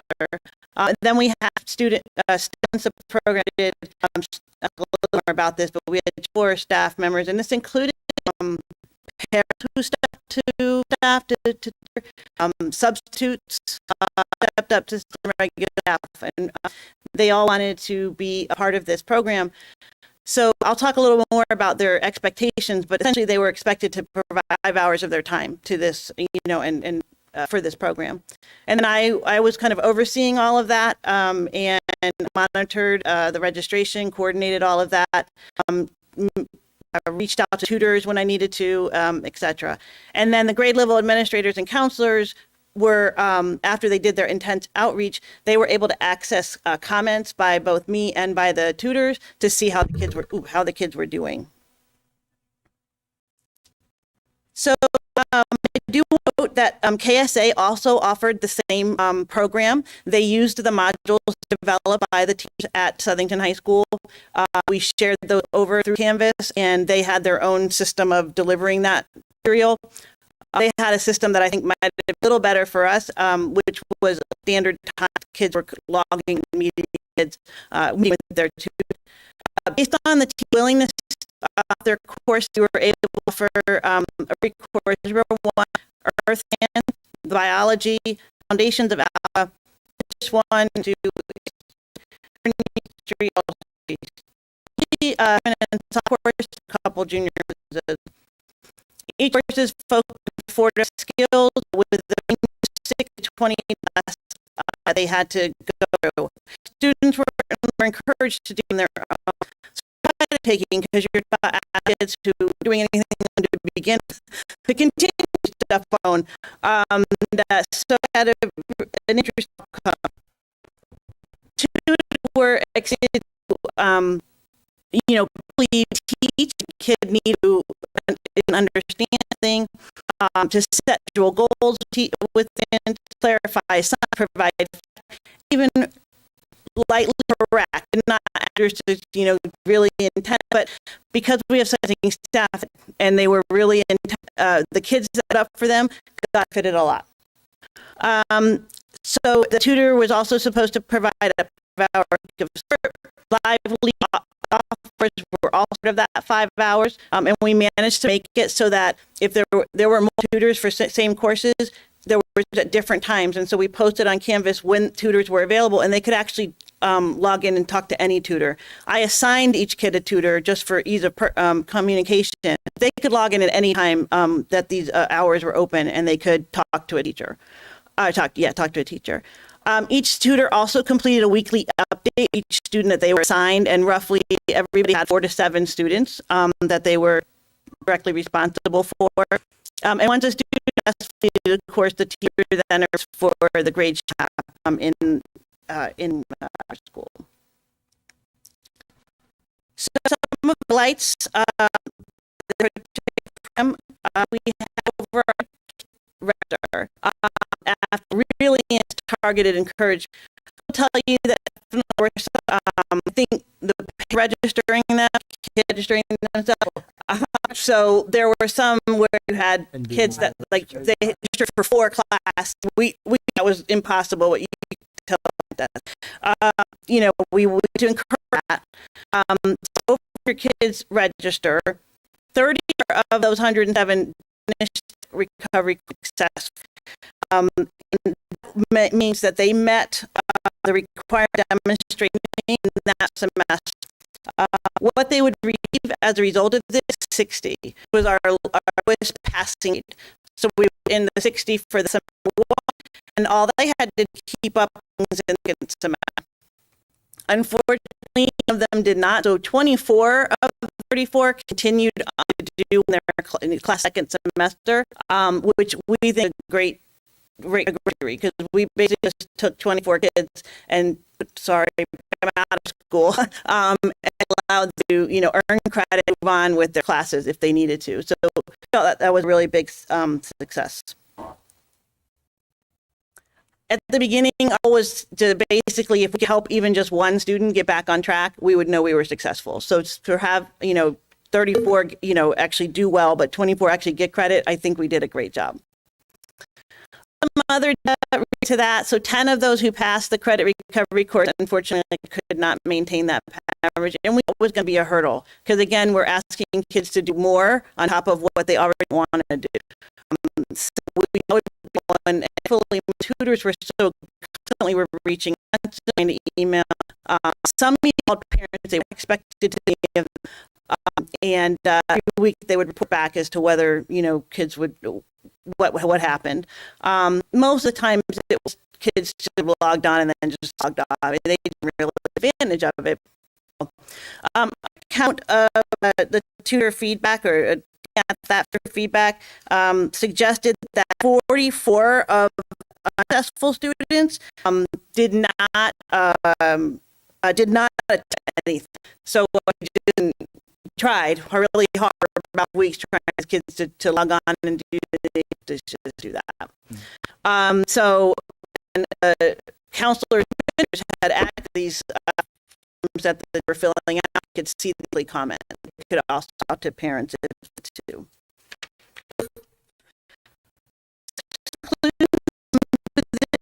In the time that under the program, was really reports in the first. We need credit recovery. We have these already, and again, they have labs, and, things to. It was the teachers considered to be the minimum kids needed to do to learning. And like it's a diverse lessons, a different letter available to kids. So it was really good.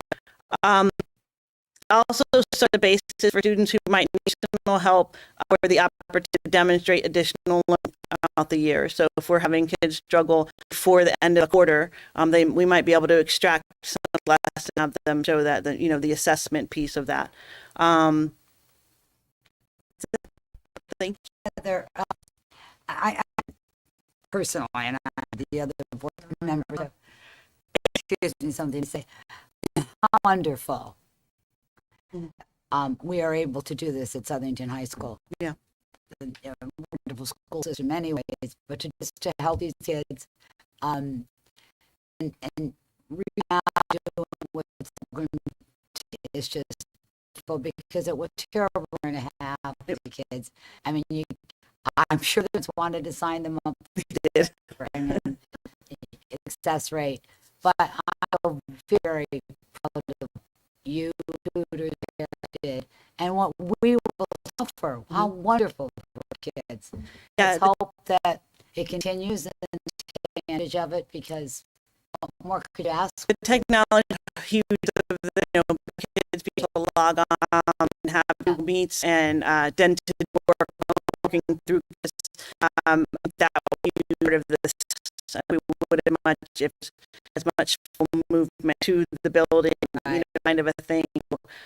Yeah, it was success, and I can't thank tutors for just really and while compensated, it was still a kind of devote. That's.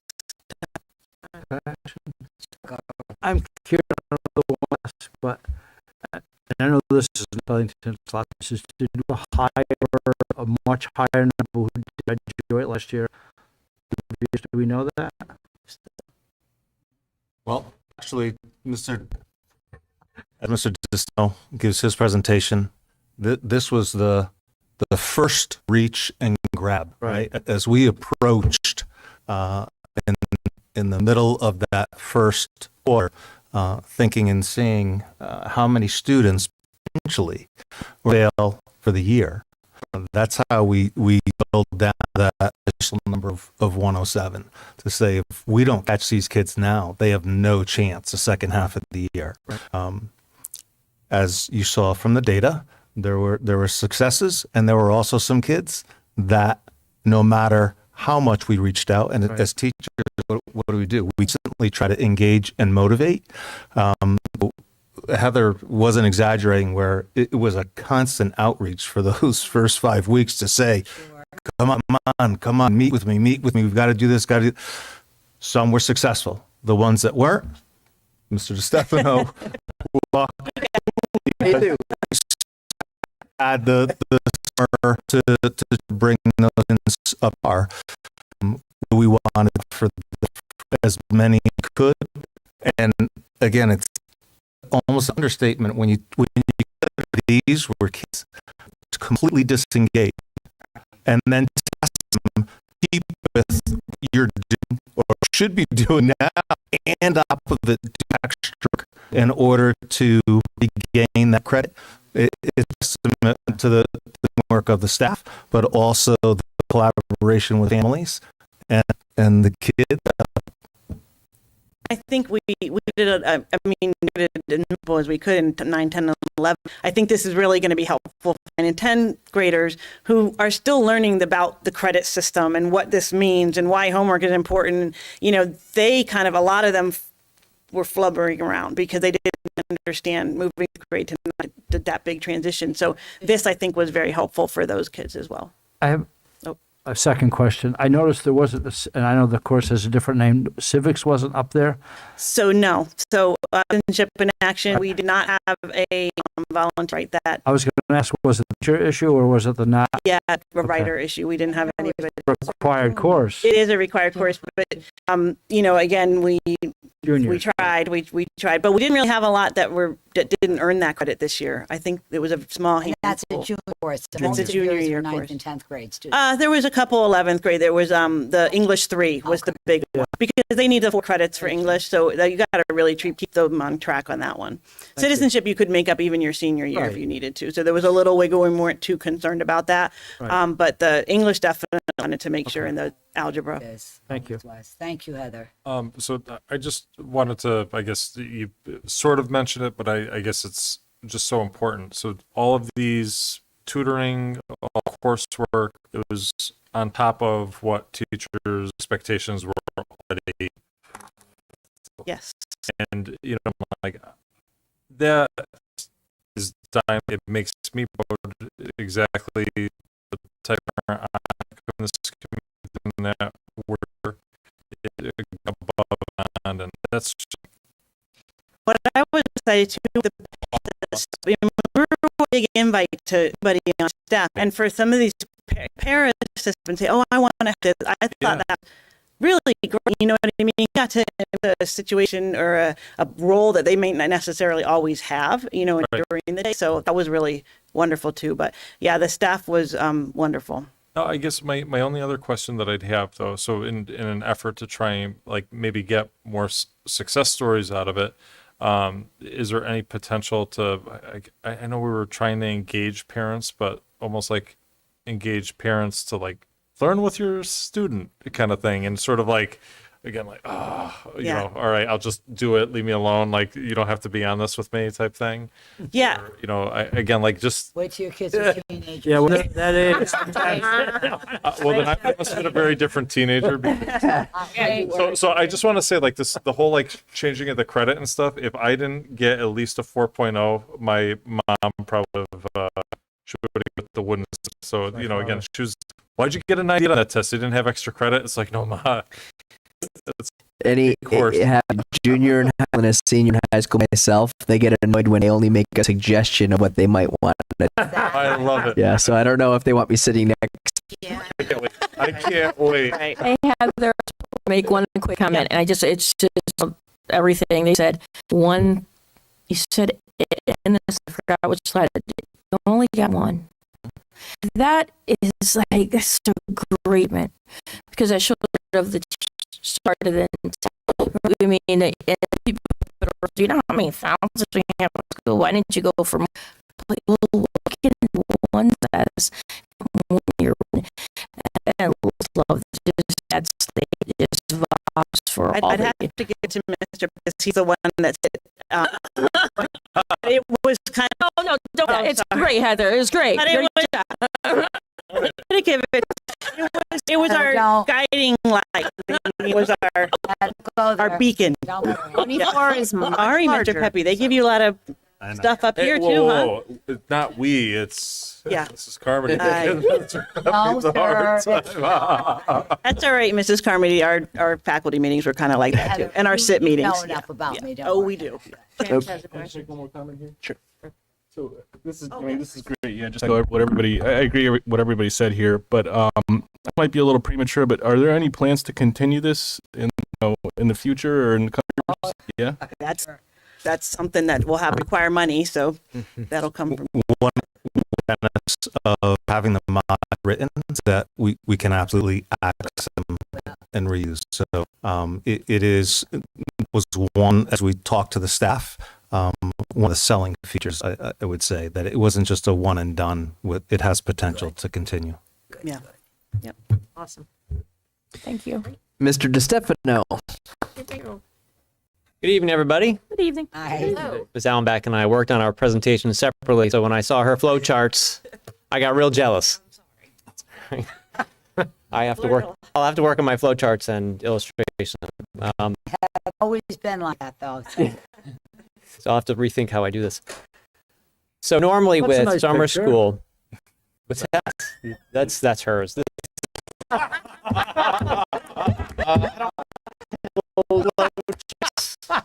I just have data. So normally I kick off my fine. summer school work back in, so January, February comes around. I'm like, I don't really do this because last summer we were really getting a program or online.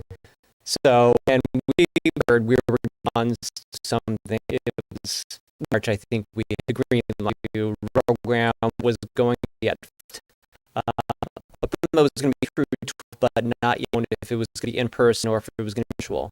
So we got the team, the coordinators, and curriculum coordinators, March and eventually April, and then our saving grace was let's full person, everything the teacher, nothing online. Only in the end of it, if somebody a team to one of the had code, so everybody was full send. So that have kids in the classroom was a win. So forward, the real challenge was to which was for remediation for math and reading skills program that we've had before, which meant so we want still that was the opportunity for students to be engaged in creativity, higher thinking, and as well as designing and explaining the program that was going to develop their skills for academics and reading, writing, and math. So we kicked off the summer academy first, and then eventually brought it into the enrichment program that kind of followed it, and then merging the two was a trick of its own, but we had to establish the staff. So we kicked off a search for staff, and we ended up getting, for elementary, I think about 45 to 50 staff members to come forward. And I was worried we were going to only get about 20. So we thankfully got enough staff to come forward and eventually work with the school system so that they had. So these are many of the highlights here, and I'll probably speak to them as I move throughout the slideshow. But again, we did provide a program in person. We had to utilize schools that had air conditioning. So we basically took over DePaul Middle School. We utilized JFK and eventually the high school. We normally have our program at Hatton during the school year or the summer, but it didn't necessarily have the accommodations for the number of kids, one, that we had, and as well as two, the air conditioning that we needed. And with that, we figured we probably shouldn't run Camp Invention this year. Our program for Camp Invention usually houses about 30 to 35 kids in a particular room, and we usually use Strong as our school. And back in March, we don't think that's a good idea, so we had to push on Camp Invention. But JFK DePaula worked out really well. In fact, there was only 6 rooms. I think we did. So we did just about every room, including some of the side room or some of the staff member with students. As we offered transition, and we was the winning bar because this was the opportunity for parents to get their kids to the school although many of them did opt to drive their child in, but the transportation was localized. It was at areas around town. I think we ended up using about 12 buses in total, 2 for the middle school and 10 for the elementary school. And the locations were at parishes, they were at school parking lots, they were at the YMCA, Sloper, Fast Camp, so throughout town. And many of the parents did take up on that offer. Another great aspect of the program was having high school volunteers to come into the school, the elementary school, the academy, and work with the teachers. So that was a big win because they were allowed to bring kids to bathroom breaks and eventually to transition between session A and session B, to assist with the distribution of material, help one-on-one with a student who was struggling, go over some of the material for kids that may have missed a day. So having them in the program was an absolute benefit to our kids. So to mention 950. It's felt like 950, I'll tell you that, but it really was 650. 300 years the school or the elementary school students that were at DePaulo, and the rest of them were at JFK and at So for the courses that we offered, we had 112 high school students enrolled to start. We had students that we were able to offer many of the courses. In fact, in chemistry, we brought in citizenship and action for the first year. We will offer more courses and over more sessions. So that allowed a student to choose certain sessions where they wanted to do session 1, session 2 course. They had more offers, an option. And of the gave back 116 high school credits to eventually 150. So that shows so that students were able to cover just 1 credit, 2 or 3 in total. One thing to mention is that, and kind of alluded that in Heather's presentation, there's a greater need for the fresh sophomores. They need 20 credits to graduate versus the juniors. Well, the juniors and seniors that only 22 credits. So the 3 credits is a big difference. So we care those students that were really struggling, that may have only earned 1 or 2 freshman year or their sophomore year. So this is definitely need. The red flags were back in December when we were looking at the data and we're like, there's so many kids that need to capture credit. The session dates, there's some overlap. We were tied to the buses, so we had to ensure that we started programs for the middle school and the elementary academy, which were running buses. So they were arriving at the schools at 9 o'clock. We had a transition at 10:30, and then it concluded at noon. The high school program, you see at the top, we had the 3 sessions, each of them 2 hours for 18 days. And we had an extra hour session. No, it wasn't a session where like, hey, come on in if you want. They love to spend another hour. Actually, for students that don't really meet eligibility, which is a certain grade 4, for students that fail that eligibility, we offered extra hour session, and I think there were 8 students total that came for the hour session, in which it's like, all right, you didn't meet the ability, but we need you to come in for that hour, 2 o'clock to 3 o'clock. Sometimes teachers to cover, for the most part, semester 1 material, because these were the students that didn't do quite as well with the semester recovery with Heather's program. Then another hour from 3 o'clock. What they're scaling, like I said, so many courses off. For the most part, I think all students at a class set 3 matched or with the students were there from 12 o'clock, 3 o'clock if they needed it to. And of course, we had our high school ones still, so we had classes for the high school enrichment kids. We did for 2 new courses, maybe it was 3, but we had an Arabic and a course offering for the summer school student. They didn't get the enrollment. The number of months, I have it compared to 2019 because that was the last year we were in person. So the data you can see, we have across the board, K through 5, a greater number of kids. And it's basically even distributed. And if I can go back to when this all started, we threw a net out back in March, or maybe it was April. We sent an email to parents who perhaps could have benefited from the program. I think we initially identified over 100 kids with the help of elementary school teachers that needed a form of remediation, whether it was through language arts. And we got 385 to initially register, which was I think way more than I expected.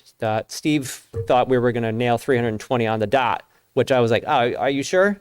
So we got it. We got 350 basically. So give him credit for identifying how many kids we could get. But you can see it's basically even distributed throughout the grade levels. There's probably a little bubble in the grade 2 there. At the end of the program, I gave a survey to parents, as I normally do, about the offerings and courses in the program that we had. One of the questions was, well, overall, how would you rate our summer school program? The academy programs. At that point, it came to 113 responses. The was expectations, and one was below expectation. I don't know if that one parent had a bad day, but parents felt the academy program was very good. Our remediation enrichment together, again, you can see the greater number for middle school program, the elementary program, wrote a net, captured students right away, enrolled their. Some of them did out loud just because only buses that were for the middle school program, not 10, and they were running different routes. So we lost a lot of the middle school parent interest just because of the buses that weren't going to specialized locations. But in all, we still had a number of students that showed up for the remediation. For the high school credit recovery, this is all the courses that we offered. You can see chemistry and citizenship are new. The number of students enrolled, and again, I compared this one to last year because we did offer last year, although they were through the Google Meets. Last year was online for high school credit recovery. This year was all in.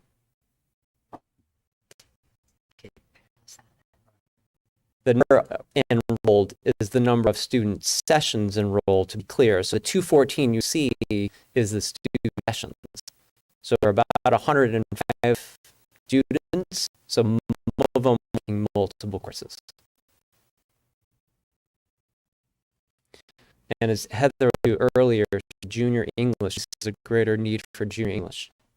You can see that number is out there, 29.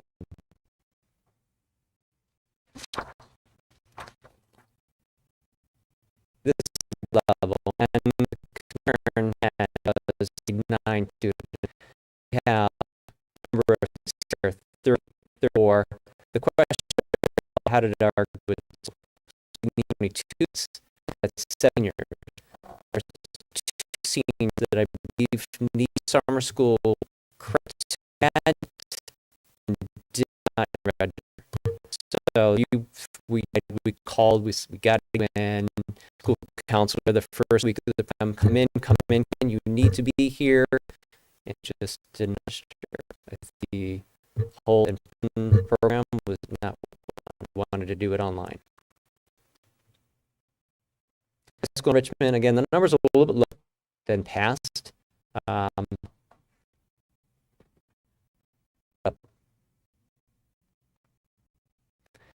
This is not so large. At the bottom of there, this is basically of the last 10 programs. So again, last year we didn't as many programs. Green is elementary and red for academy. It was no program last year. The red is middle school. So the middle school enrollment last year was a little bit lower. The high school enrollment here in the solid blue, and this somewhat blue is the high school enrichment. That's last year. But you could see the jumps for this year. And again, in a program where transportation was off, tuition was covered, you could see the need for it. Normally, the Southington Community Services does kind of put forward some funds for students or family need, but everybody was free of charge for the most part, with the exception of the high school enrichment. The numbers pretty much were much greater than last year. But my favorite one is this one here, which shows you the need for enrichment. Most of those on the far right for this past year were elementary school students that will be there for enrichment. So again, that's a testament that this district, this town, has a place that kids to be in them where they're truly engaged activities, where it's exploring, learning new things, and just being referred.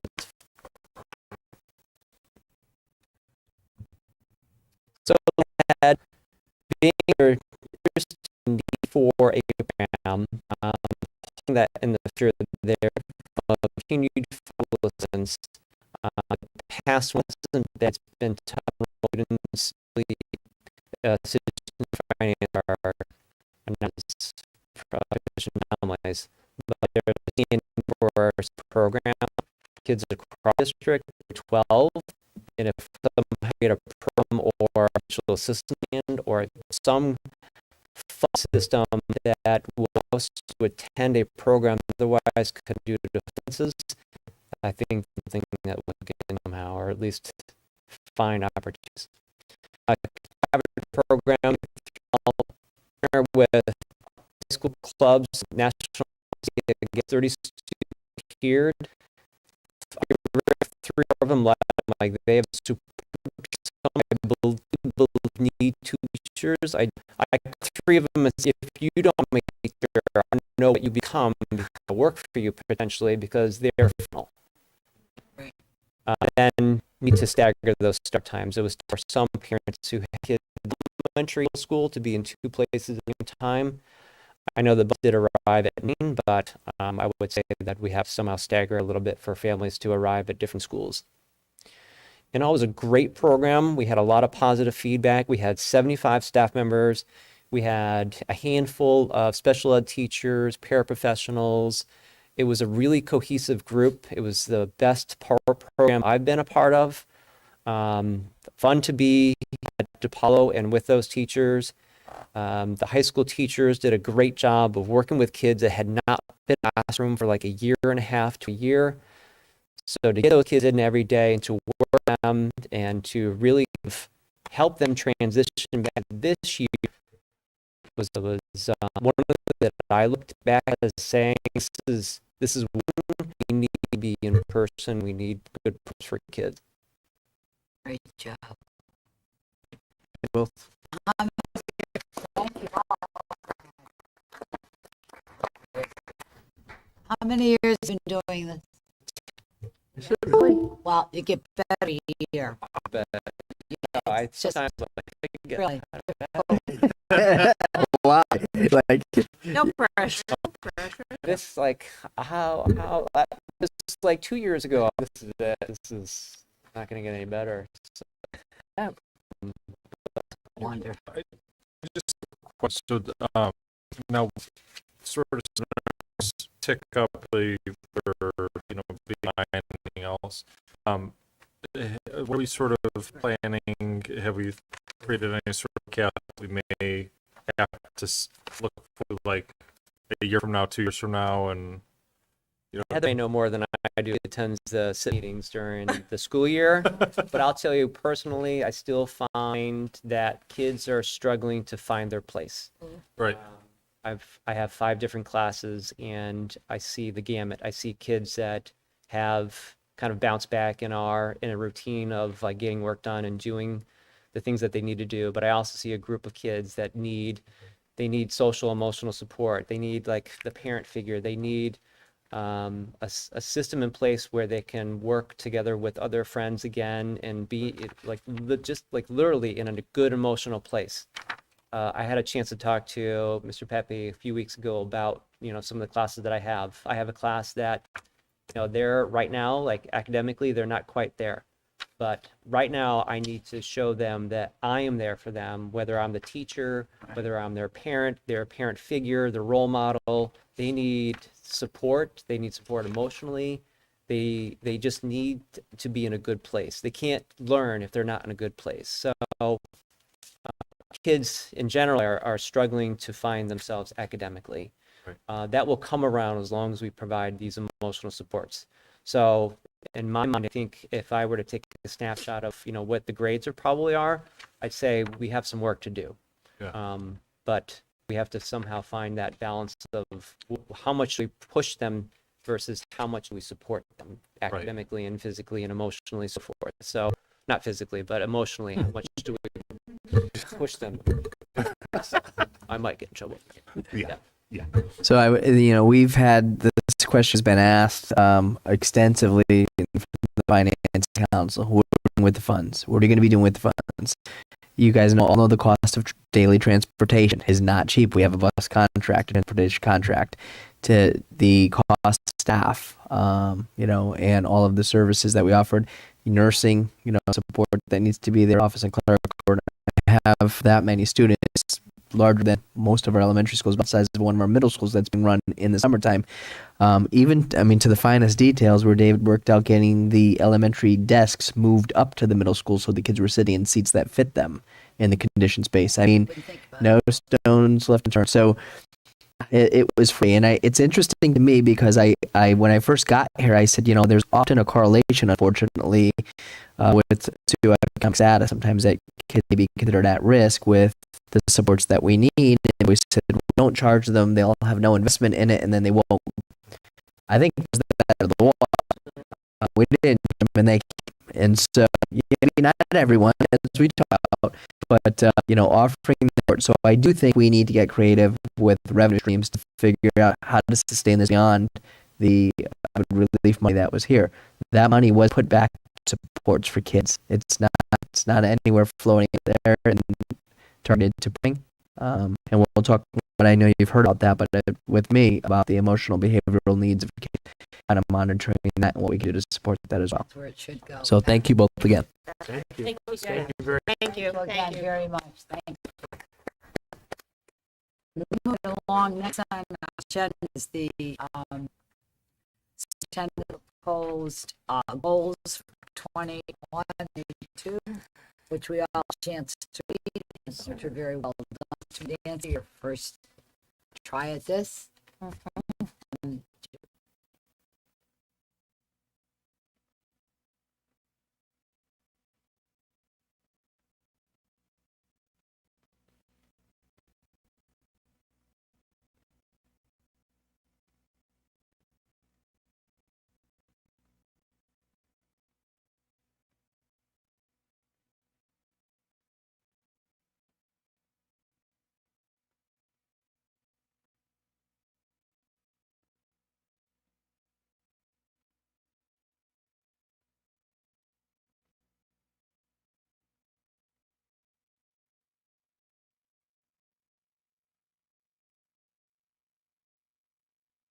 Hope of coming to fruition, maybe a lot of effort that you're going to be putting out, which may not come to pass. Mm-hmm.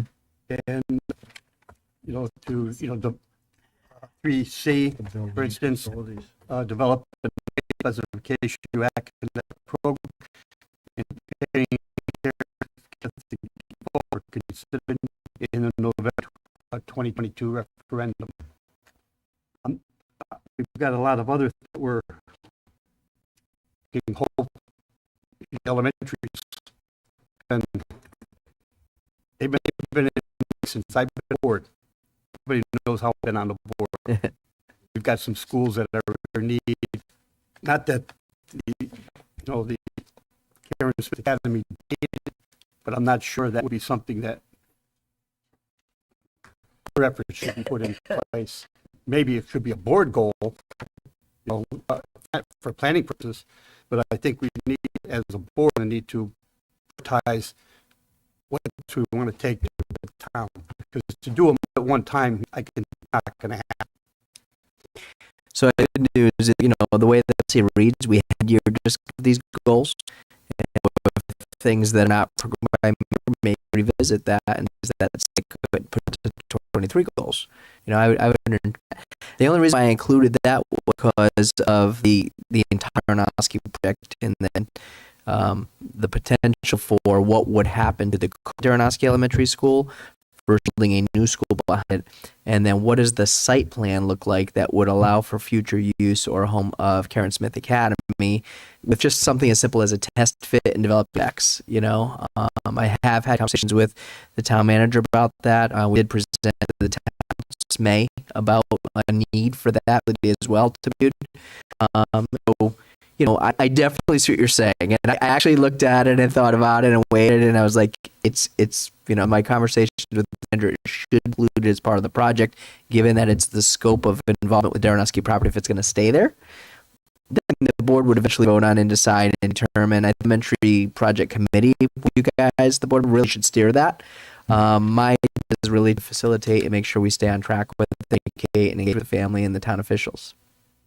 Well, like I said, So what happens if you remove it and I accomplish it? Well, that's. What happens if you put it on there and it doesn't get accomplished, during a relationship? So the way I can actually see the way evaluation works for policy is that accommodations and recommendations, and maybe a recommendation would be to visit that in 2023 May. If you're telling me it's safe to eliminate it because you're right foot, I back that. My commitment to trying everything on this list, I've been told I'm a little crazy. Sometimes Crazy. Well, I'm just for you dog with a manager. The big part of this here is Right. And I think it's great to, I don't know, I like to see a goal that's tangible. It be evaluated for not only its content, but its success. Yeah. And to have a goal that is so far reaching that I feel it'd be, if you accomplish it, that's great. But if not, then what? Yeah. That's all. Fair, very fair. We had a motion and a second on the goals. Correct me if I'm wrong. Yes, that is correct. And Mr. Darrenowski's discussion. Anyone else have any discussion on Mr. Medanski's goals? I just love how it's awesome. That's he's young. Well, again, like it's Steve. Thank you very much, and again, like board members' perspective as a dad of 2 kids in Southington, it's them to have big goals, and I hope we're checking them as we go. There's a lot of mention in here beyond just the district right now. It's the committee, the partnerships, the engagement, the town officials. So, me, town committee, board, so we can continue to start to foster partnership and build that bridge. I am willing to put these potential and explain motivation too that we can. I often hear from, why don't we know what you're doing? This is a problem, but busy. They're running their meetings and their evenings as well. Provide them time and their questions is and most of the thing, with the person that I have ability to influence by our time, but we all takes a team. It's going to be me. Really meant in that photograph. We have a team of administrators and central staff. My business to action and motivate and supervise and hold accountable where necessary, prioritize, but we can accomplish much of where, it's not necessarily doing it, it's maybe more about leading, and I'm very thankful for doing it with the team I have. So, thank you. Thanks. Just a quick comment that I love number 4, especially about the students' social, emotional, et cetera, their health, and I think that's going to be our. I know there's a technical angle what we do with buildings and all the things, yeah, but it's caring about how that's extremely important. We'll future meeting have pretty comprehensive presentation and across the schools. Implementations we have our concerns and some strategies we have to address them with not just district staff, but with Any other discussion on the goals? So they have been Seconded. seconded, and now I have to say, is everyone in favor? To which we say aye. Aye. Any opposed? Opposed. You're opposed? You're opposed. Moving on, next we have Mr. I recommend an agreement between the Education Association and the Board of Education. Second. The July 1st, 2022 to June 30th, 2025. Second. Yep. Yeah, all in favor? Aye. Yes. Motion carries. Our last,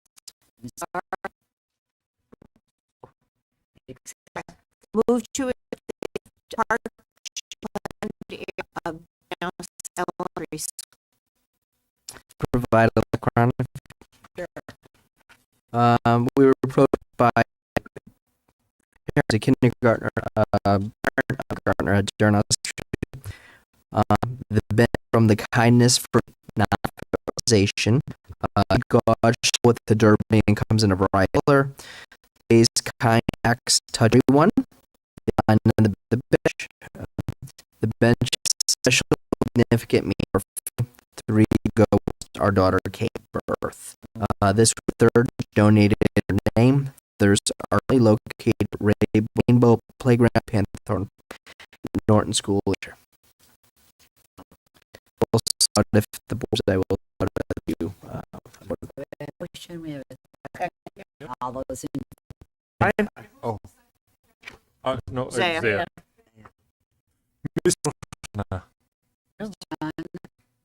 Mr. Tarnowski. He was second. Go with it, Terry. We're okay. Mr. Tarnowski. Made your motion. Yes. Second. Have a second? Yep. Yes. All in favor? Aye. Meeting adjourned. Thank you. Congratulations, everybody. 1, 2, 3. Good luck.